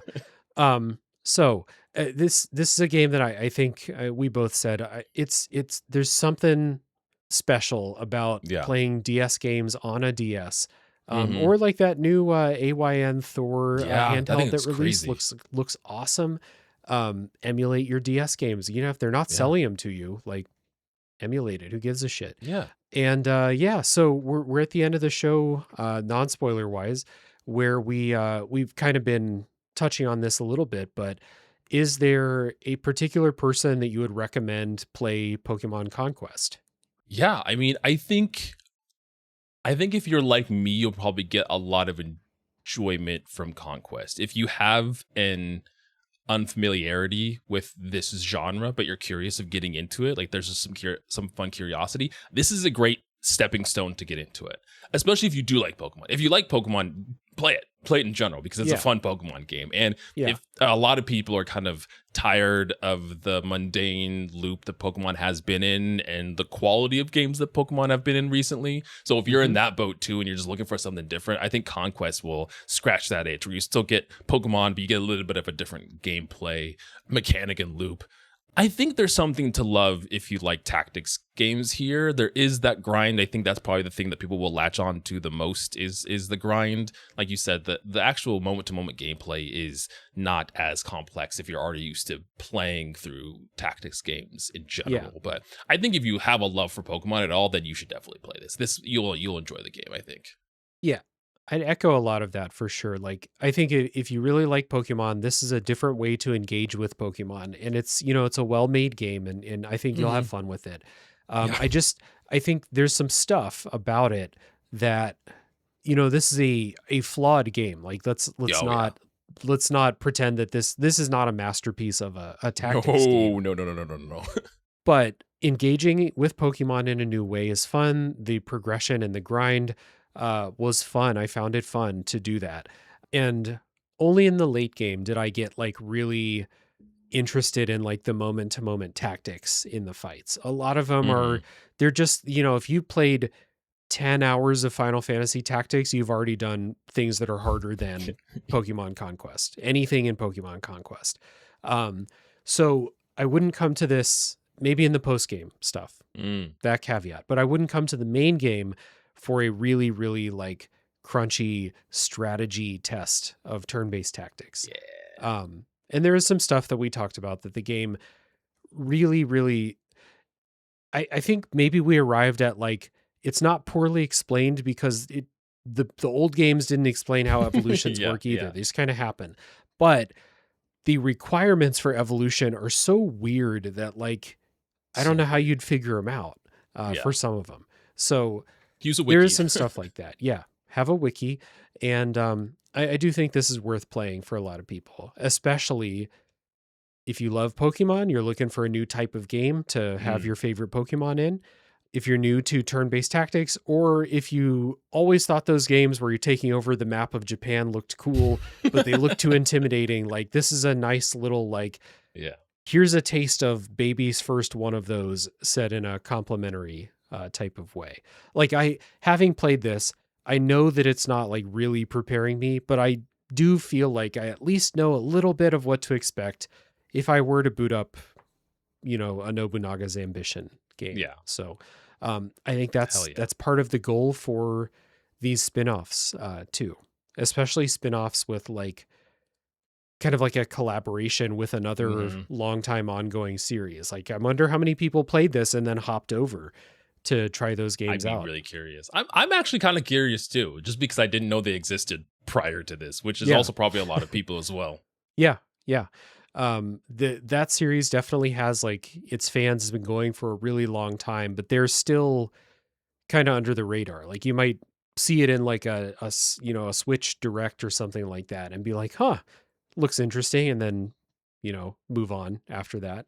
So, Pokemon Conquest, interesting game. Definitely glad that I played it. I'm glad to have talked about the non-spoilers. We have spoilers coming up, which will be a little bit more of a, let's just talk about the Pokemon we used and, specific stuff like that. We'll talk about where the story goes and stuff too, but maybe a little bit light as far as the spoiler section goes on the show. But before we get there, we have a little bit of housekeeping. Always starts with talking about the stuff that the guest does. And as I said at the beginning of the show, Jared is one of the hosts of Play Along Podcast, along with Kai and Ben. And you guys, as we've gone on, as you've come on the show through the years, you guys have been rolling more and more things into what Play Along Podcast is. Yeah. So please tell the people about it. Yeah, this is my hubris, my wanting to have too many ideas. We all do it, man. Too many ideas, not enough time. I don't want to make more podcasts. The main podcast that we do is a kind of a video game book club where myself, Kai, and Ben will each take turns choosing a game. We then break it up into sections, and we usually spend about 2 months or so going through that, each individual section, recapping the narrative, talking about things we like. We've played so many different games, so many different types of games. This year's we've been kind of on an indie run this year. We did 1,000 Times Resist. We did Dispatch. We're playing through the Drifter as of recording of this podcast. So been in kind of the indie scene recently, which is a ton of fun, but we've done so many. We have another side series called Get Wrecked that Dave has been on multiple times. I think you have the crown of the most returning Get Wrecked guest, which the premise for that is us and another guest just swap video game recommendations and talk about it. Really came out of me being desperate to try to get games in my backlog out, and just I love when people can talk about games that they love, which is also really cool. And then we do a kind of bunch of different weird game shows and spin-off episodes, bonus episodes. We do it all. A lot of cool stuff. So the main show, I always compliment you guys for the idea to not do one game every single week. It's a smart idea. And you guys have a good mix on there. It's I find it very unpredictable when you announce what your next game is going to be. Too. So for people who play a wide variety of games, there's a lot there. And then the Get Wrecked idea is just really good. Just to what we do in our Discord servers is just constantly recommend games to each other. So it's like all right, we're going to recommend it and we're actually going to play it and talk about it. So the most recent one I was on, I recommended that Ben play Devotion, and Ben recommended that I play Superliminal. And so we both played, we finished both of the games and had a nice chat about both of those. It was a lot of fun. Always fun going on those. It was a great episode. And Superliminal is one I've been wanting to play too. That game looks so cool. Like just break your brain kind of fun. And I was like, I need to play that. Yeah. I was definitely glad to have gotten like someone grabbed me by the collar and be like, Dave, you bought Superliminal 4 years ago. Play it, buddy. And so we finally got it done. So appreciate the work that the three of you do over on the show and all the different ideas and different guests that you have on. I always, I have so many people on this show. Sometimes I'm like, yeah, I know everybody. And then it's like, no, Play Along Podcast has a bunch of cool people I've never heard of before. And then, we just constantly find out how many cool people are out there doing good stuff in our space. So many cool people out there making content, which is always good to talk to them. Yeah, for sure. So I'll put a link down in the show notes as always to Play Along Podcast so people can follow along. If you're looking for like a long form type of thing, when you say like you break it up into segments, like 2 months kind of for a game. So like, we take really your time, play through it. Take our time. Yeah. Play through games in a healthy way. What a concept. So links down in the show notes to Play Along Podcast. Please go check out the work that they're doing over there. And I did most of my plugs at the beginning. The last one is the Discord server, which is public. It's open. There's a good, lively, and growing group of people in there, always chatting about the games we're playing. Other stuff going on, movies we're watching, TV, stuff going on in our lives, pictures of our pets and food and stuff like that. It's a nice group of people. And there's an invite link in the show notes if anyone would like to join the Discord. And hey, if you played all the post-game stuff in Pokemon Conquest, hop in and tell me about... Yeah, let me know. Let me know how the hardest ones in that. I'm curious if it, how hard this game gets. So... with that being said, it's time for us to take our spoiler break. So when we come back, it will be full spoiler time for Pokemon Conquest.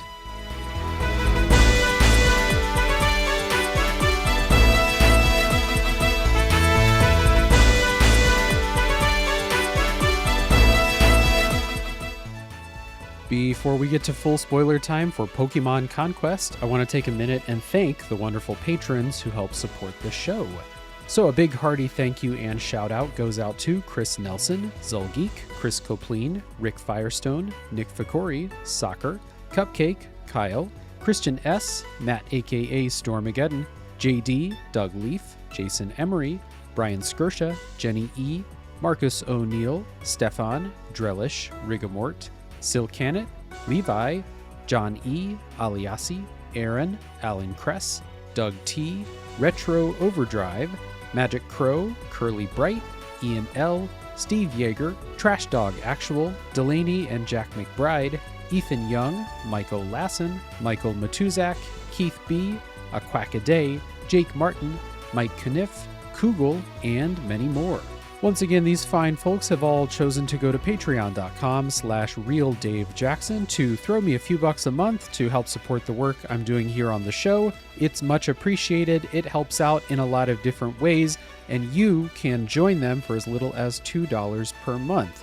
Once again, on patreon.com/realdavejackson. We'll have a new poll going up for a game I cover on the show at the beginning of August, so I encourage you to go check that out if that sounds cool to you. And with that being said, I think it's time that we get back to full spoilers for Pokemon Conquest.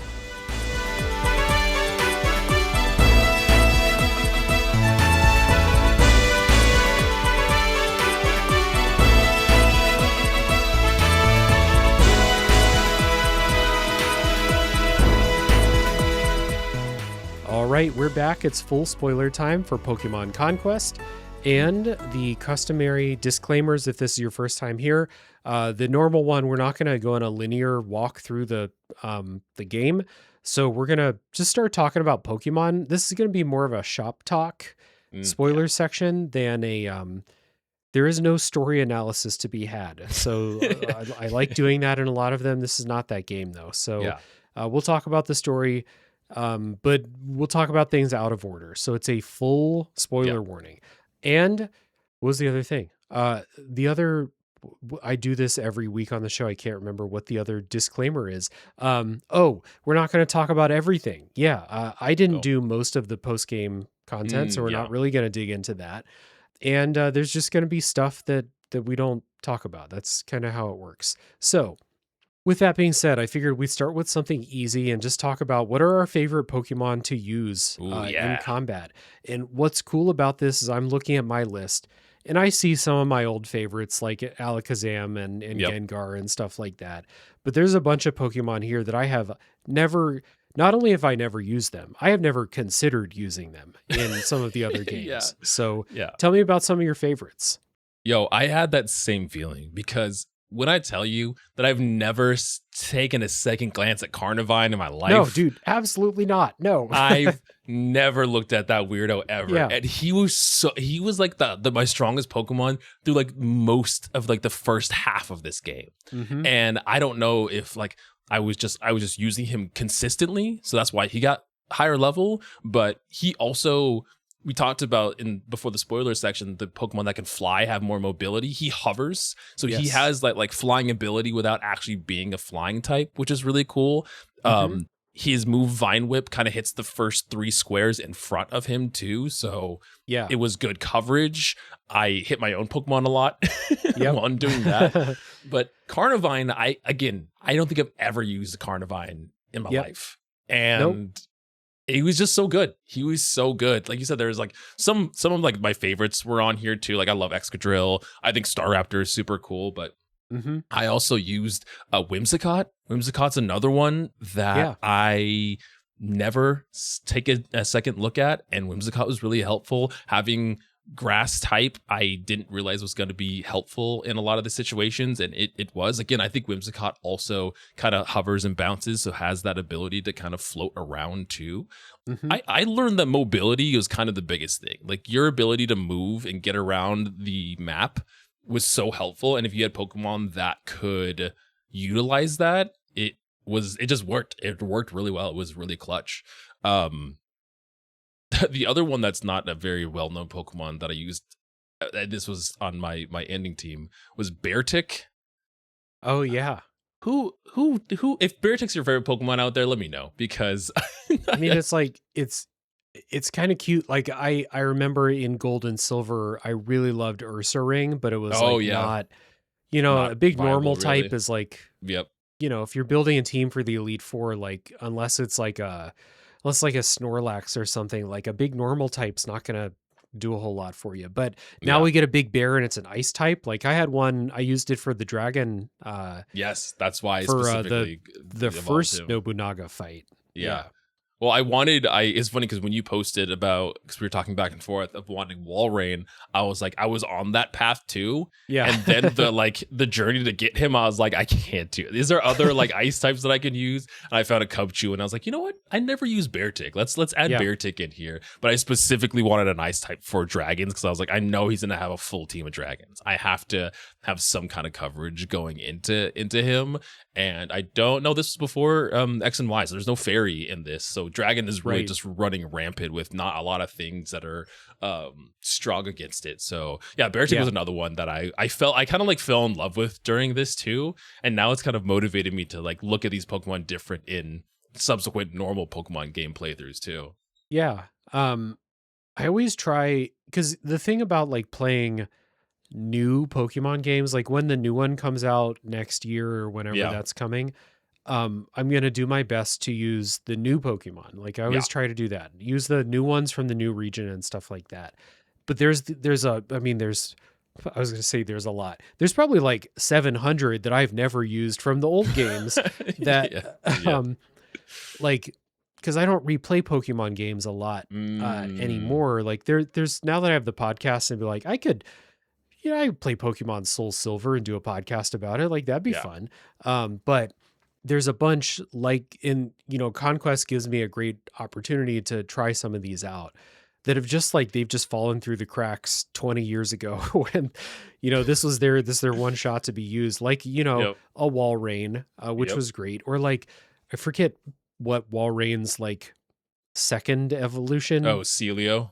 Celio has like a move that works like rollout where he like It's gets a twice ice as ball. strong every turn, but it's ice type, and it really just fucking wrecked. And then Walrein was really good, so like I wasn't mad to lose that move, but like that was really strong. Scyther has the same thing where like Scyther has Fury Cutter, which is like really, really. I mean, Fury Cutter is great if you keep it going, but Pokemon Conquest fights, because Scyther is out there, you're not switching Scyther out of the fight, so you're just going to use Fury Cutter every turn. Fury Cutter every single turn, and it's growing.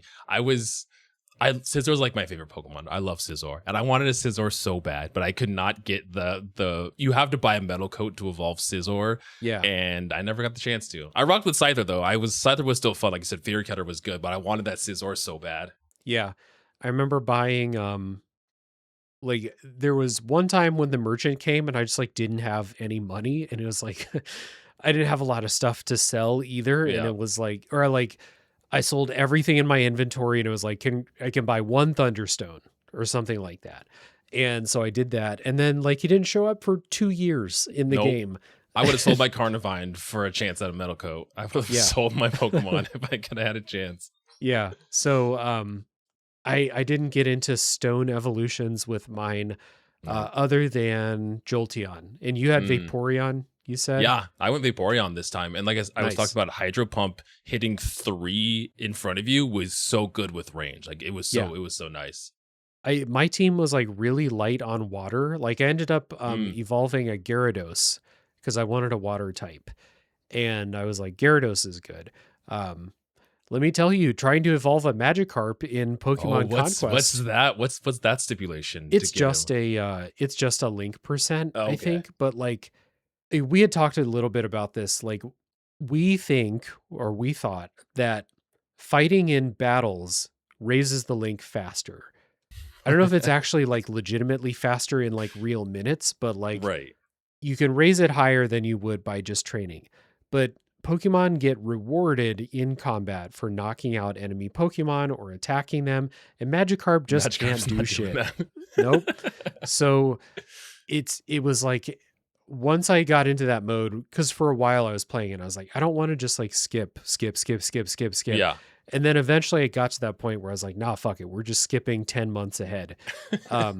And then I was able to get the Gyarados, and it was really good. But some of the Pokemon I use that I have never considered using in other games, I used Quagsire. That was Koichi's Pokemon for most of the game. And I've used Quagsire in the other games, but like not often.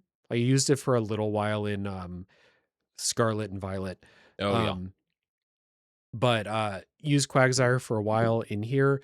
Rhyperior, like we talked about, never even considered using one in the other games. Gallade was really, really strong. It was on my final team. Just, I think it was called like Psycho Cut was its move, was just wrecking. Gallade's so good. Long range. And then there's a Pokemon that I'd never heard of that I used on my final team called Darmanitan. Okay. I was going to ask you if there was any new Pokemon that you saw while playing this that you had like not really seen before. That must have been because I played Diamond and Pearl, and then I played a little bit of Black, but I don't remember much of it. And then I stopped. He's in Black playing. and White. Yeah, he's in Black and White. That's why. I had never seen it, and I picked it up, and it knew Fire Blast, and it just wrecked it was my strongest Pokemon for most of the game. Darmanitan was a beast. Yeah. So yeah, that was fun. It was like, not only am I using a new Pokemon, it's the strongest one on my team. So that was great. And then, I used Conkeldurr on my final team, and I just never fucked with that line of evolution at all in any of the old games. Fighting types are not hard to come by. And, so I just never did, but it was really good. And you know, what I like about this is, I found myself more likely to load up on a certain type in here. You know, you go through, or at least I do, I go through the main Pokemon games, and I have a very balanced team, and I'm like trading some out, but I keep my team balanced. And in this one, it was like, no, fuck it. We have 4 fighting types on this team going into this fight. Let's go. Yeah. I mean, I did that too. Yeah, I was like, I rocked 2 fire types at my final battle. My final team had 2 fire types on it too. So I didn't really feel, unless it was like a very specific type matchup, I didn't really feel too bad of duplicating types up. Again, if it was like to my detriment where I'm fighting water and have a big water weakness, then I might have swapped it around. But no, I didn't. I was like, nah, well, these are my friends. We'll just have all the squad on here. We'll just have everybody on here. Yeah. I think that you probably could play this game keeping like a really balanced team and do fine, because again, it's not that hard. But I did find it kind of fun to go into that first Nobunaga fight where it's all the dragons and just be like, well, I have 2 ice types, I have 2 rock types. Like I'm really loading up with everything that these specific things are weak to, because you can see who you're going to fight before you go into it. So old favorites that I brought along, Aggron, who I liked ever since the first game that it was in. Machoke, Machamp, Kadabra, Alakazam, Haunter, Gengar. I rocked with them a lot of the game. And then Gyarados for some of the late fights. There was the Ghost Warlord fight where like I just didn't have shit that Ghost was. Well, I mean, Ghost is only weak to Ghost and Dark. And Dark, yeah. And I didn't have a good Dark Pokemon, and I had Gengar. Gengar was in that fight, but Gengar got killed pretty quickly because he's weak to everything in the fight. So in that fight, I kind of just brought in a bunch of tanky guys, and it was like Gyarados and Aggron and them, and kind of approached the fight that way, rather than just straight up type weakness. Yeah, that was a little bit of my problem, because I guess I could have relinked, but I didn't do it. Koichi, I rocked Jigglypuff the whole time.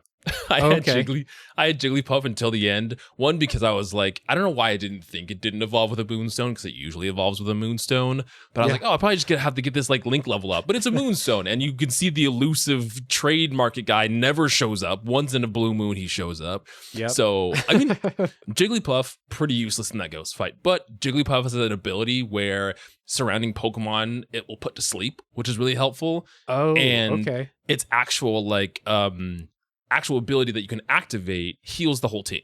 So even though Jigglypuff was really just, it was the Warlord ability. Jigglypuff was really just running defense, especially in the Ghosts, because I can't hit Ghosts. I was like, well, they can't hit you either if they have Ghost moves. So. Right, exactly. It's like, you just heal, you put Pokemon to sleep when they're around you, and then that was my strat with that. That's pretty sweet. And you can't go into the Warlord fights without Koichi, so yeah, which I was like, okay, sure. So it's like kind of funny, like you're going into the final fight and it's like it's like Rayquaza and all these dragons and shit. Jigglypuff. Jigglypuff's out there putting them to sleep. Yeah. Love that. Who else? Any other like MVPs that were just like really strong? Oh man, I mean, you had brought up, I didn't put on here, but Aggron. I had an Aggron for a little bit. I had Darmanitan on my final team. Darmanitan's crazy. Kinkeldor was really good. Excadrill. Charizard was fine. Charizard, again, it just had the mobility. It wasn't as strong as some of my other Pokemon, but again, I just had fun leveling up and evolving Pokemon too. So when I saw Charmander pop up, I was like, yo, I gotta get that Charizard. I got a Charizard on my squad. Yeah, I switched my team out quite a bit. I would say, I guess, here's a question for you. When you got to the final, like the final group of kingdoms or the final last, boss like, fight, 3 or 4, like how many Pokemon would you say that you had like ready to go? Depending on like if you saw a type matchup or something, like how many would you have felt comfortable throwing into that final fight?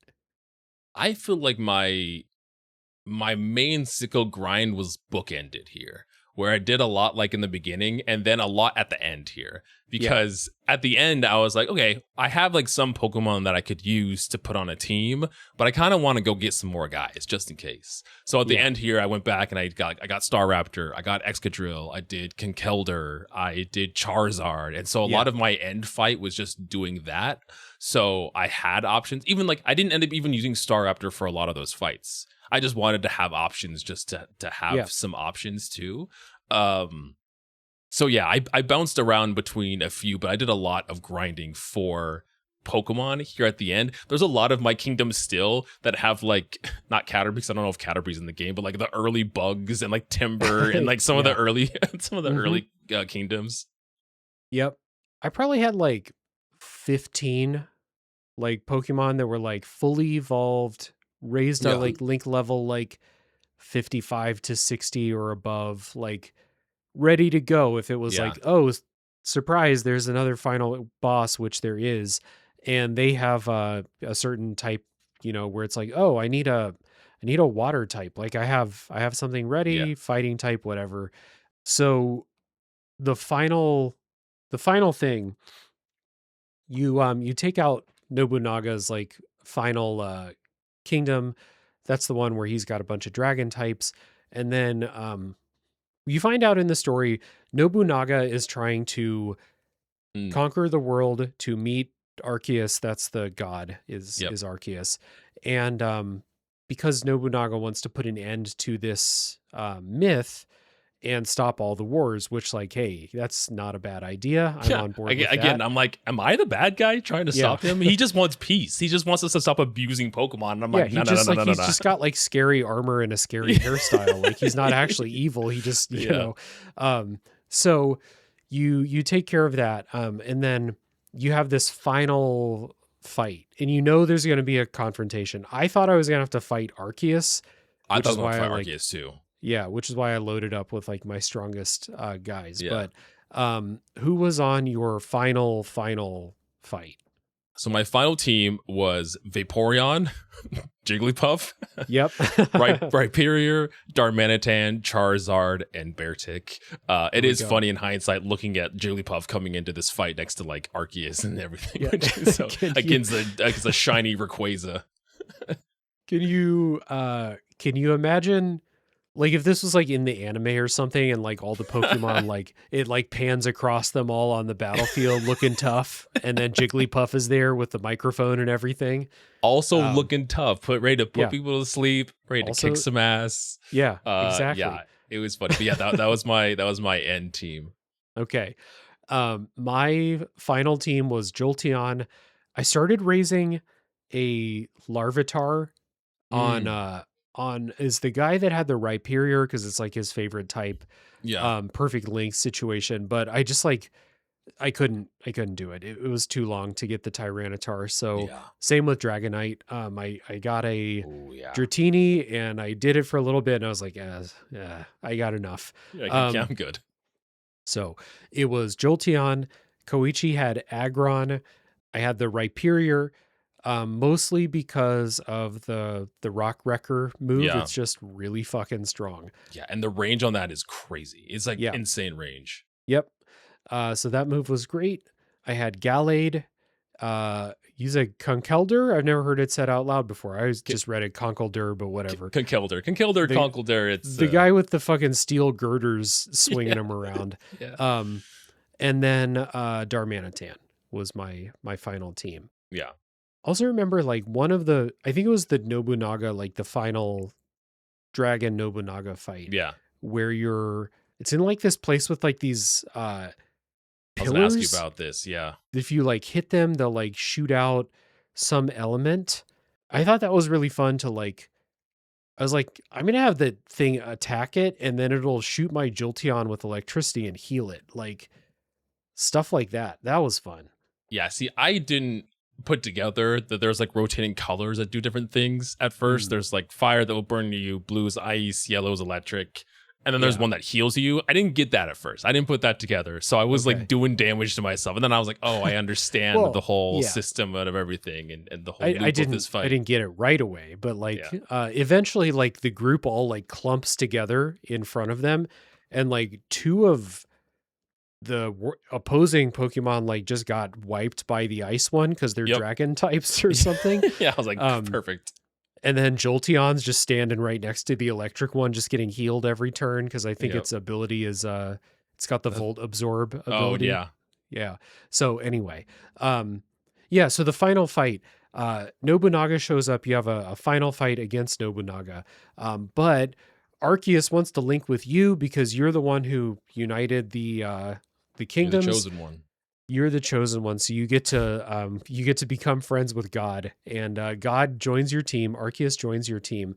It replaces the Eevee evolution, and so Now you have Arceus, and the final fight is really tough because I never really had a problem with accuracy until this final fight. Oh my god! And you've got Jesus. the Rayquaza, where it's like I have moves that like Rock Wrecker is super effective against it, but I remember it was like 40% to hit. Yeah, the accuracy thing was rough here, and the fact that it was cool seeing them after you fought like the main warlords. They retreated, but now they're all back. They're all back, and his squad is like all of the warlords that you have fought up to this point with their signature Pokemon. Yeah, it's really cool, and what saved me in there is I thought this was actually like really awesome. Like Arceus is like God in turn-based combat. It heals itself every turn. Its attacks cannot miss. Nope. Its attacks in like a perfect like circle around. Like it's like a full everything. Square around you. Yeah. So it was actually like this thing is actually the strongest Pokemon in the game, not just for stats. Like I don't know. Maybe you can lose that fight if you really fuck around, but it was like Arceus just heals itself every time. Everything's okay. Like I had my other Pokemon take out the other ones, like kind of, it was a real tactical, like pretty difficult fight, I thought. And then it got down to the end and nothing can hit the Rayquaza except for Arceus because it's God. Yeah. And this is what I kind of like was the most interested in. That tactics kind of gameplay was here, where this is probably this is definitely the hardest fight that you do. Even if you have a super god that can, hit everybody and do crazy damage, you still have to kind of like pay attention because the rest of your guys can also get destroyed by the strong other warlords that are there too. But it was fun. It was like a fun fight to do. Yeah. And so that's the thing where it's like, if you thought this fight was really fun and like maybe the couple before it where you really have to strategize, then I can like pretty safely say you should play Final Fantasy Tactics or like a game like or like a Fire Emblem or something like that. Like you could get into that grid-based tactics. If you thought this was fun, pretty safe to say you'll think those other things are fun. Do those games also have like, because depending on the map you're on, there's like environmental hazards. Does that happen in those games too, where there's like environmental things that will hit you or you have to work around as well as part of the whole tactic battle? I don't know about a lot of the Fire Emblem games. I would say not so much environmental hazards. Like there's like in Three Houses, there's like some lava levels and stuff like that. The one thing these games do have in common is like the terrain is like, and I know in like Final Fantasy Tactics, if you like get an archer on a rooftop or like at an elevation advantage, they'll like do better and stuff like that. And so like managing where you are and like how to get up to a place or get down to a place, like that's a consideration like it is in this game sometimes. So I think that's a thing in Tactics. I played that a while ago. I might be confusing it with like Baldur's Gate 3 and those games where that's definitely a thing. But anyway, like those types of like positioning and terrain and elevation, like those are definitely things in Final Fantasy Tactics for sure. So after you beat Nobunaga with the help of Arceus, this game just this ending just made me laugh. So you just to like set the scene, you've conquered the world to get to this point. You own everything. Everything belongs to you. And you meet Arceus, you talk to Arceus. Arceus basically, I forget exactly what it says, but it's basically good job. Thank you for uniting the kingdoms or some bullshit. You truly are the Pokemon conquistador.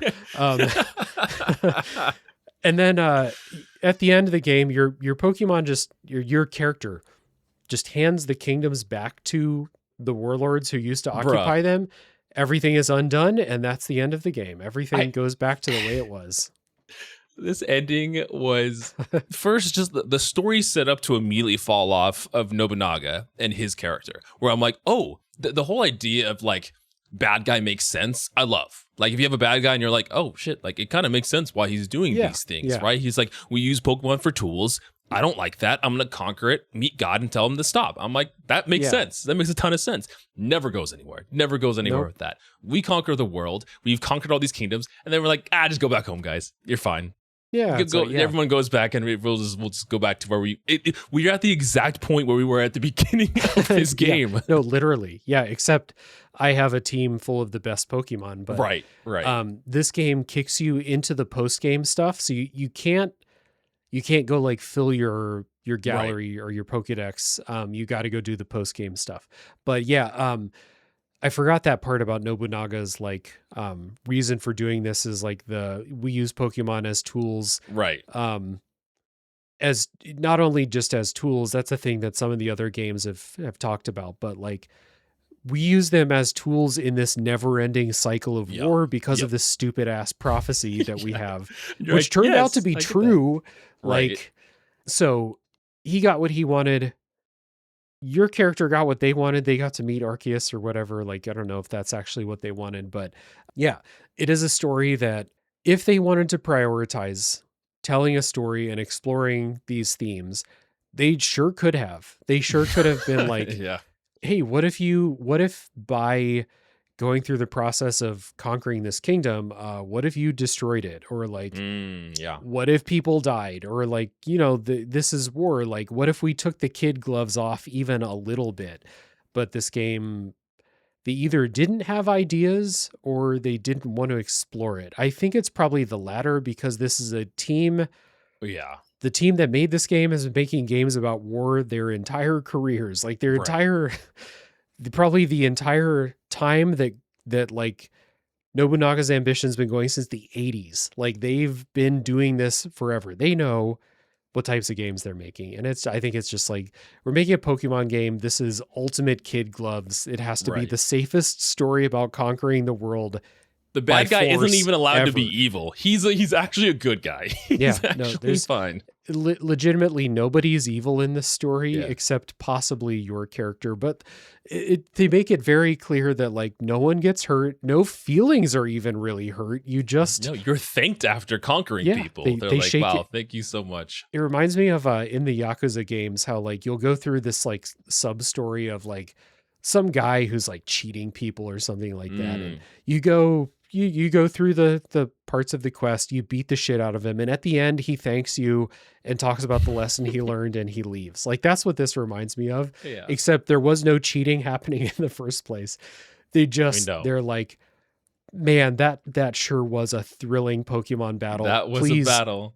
I will make sure that my bed is made for you, sir, when you go live in my house. Like, God, yeah. The true villain was the lack of communication in this game. If they just talked to each other, like Koichi throughout the whole thing is just like, oh, well, that's the other piece of spoilers. Nobunaga is Koichi's brother. They're brother and sister through this too. And she's like, he's changed. He's different. I don't recognize the man that he's become. And I'm like, what was he before?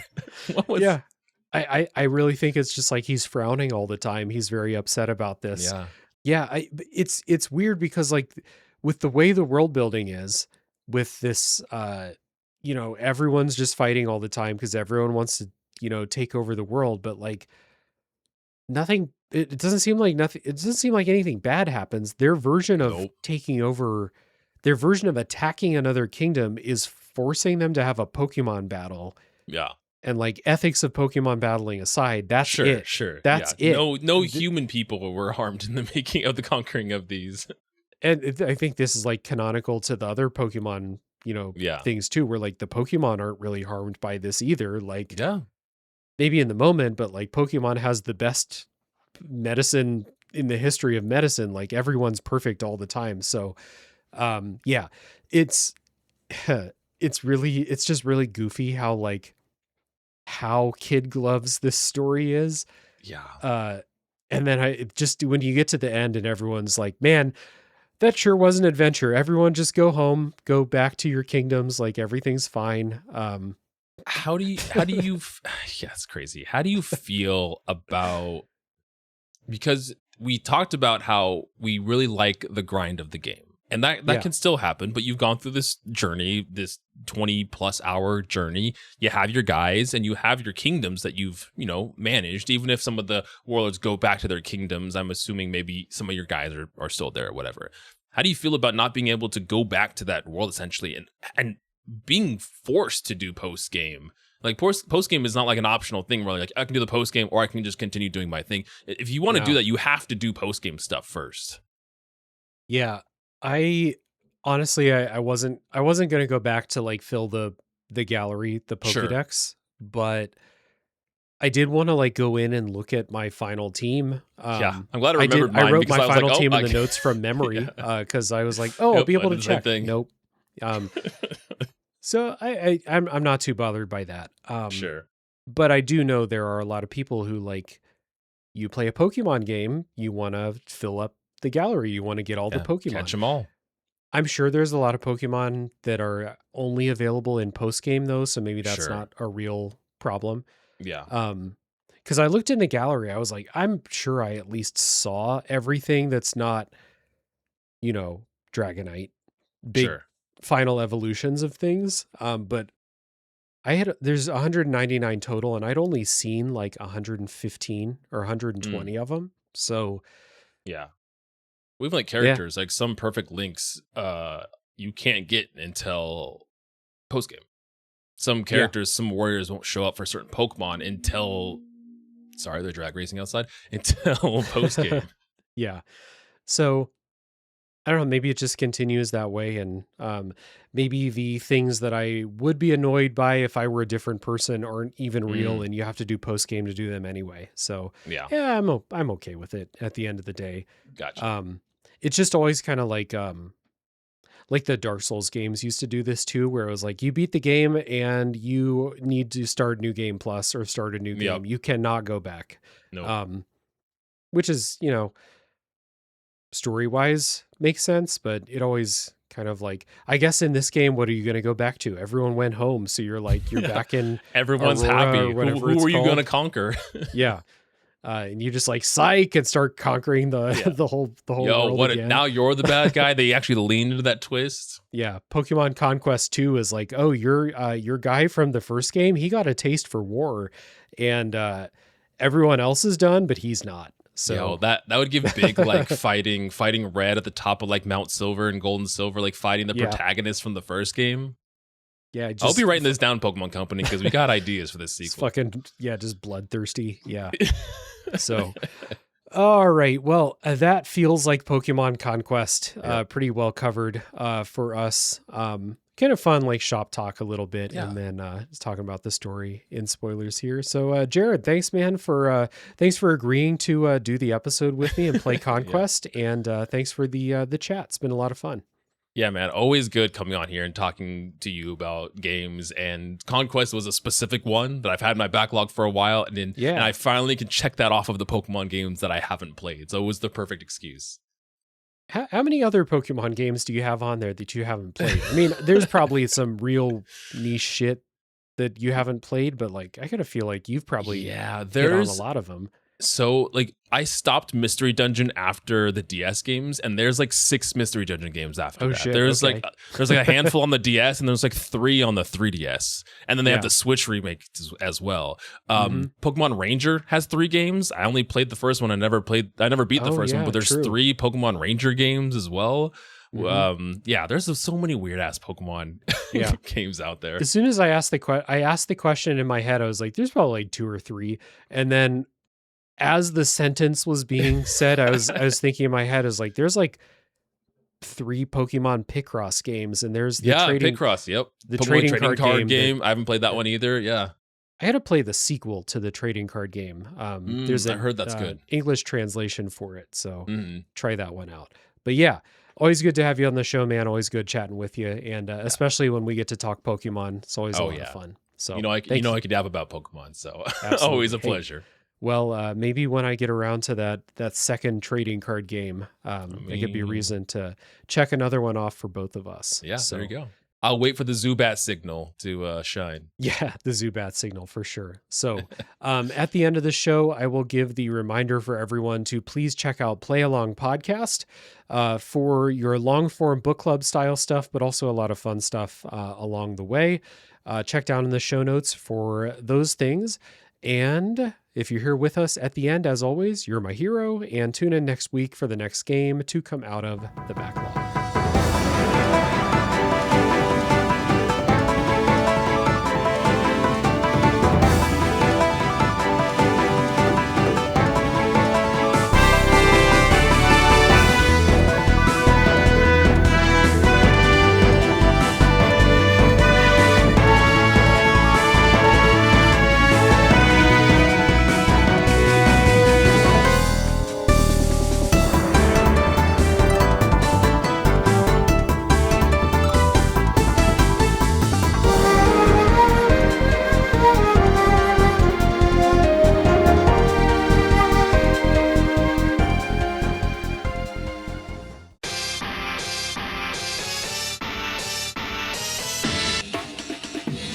Listen to Flashback 64, the chronological Nintendo 64 podcast. Hosts Gooey, McKenna, and friends flashback to the 90s and early 2000s with a look at the Nintendo 64's catalog and its contemporary cultural and historical context. Starting with the console's launch titles and proceeding in release order, we discuss classics like GoldenEye, Super Mario 64, and Star Fox 64, as well as some not-so-beloved games, lesser-known titles, and everything in between. Along with game-specific deep dives, we also cover other bits of pop culture from the time, like films, music, and more. Subscribe wherever you get your podcasts.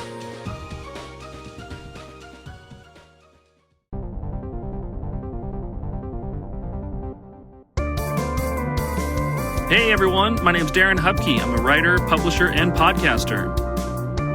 My podcast is called Pixels and Polygons. Each week I sit down with a guest and ask one simple video game question. It's a random topic each week and it leads to a fun conversation. You can find it on your favorite podcast platform every Friday, and you can read more about it at pixelsandpolygons.net.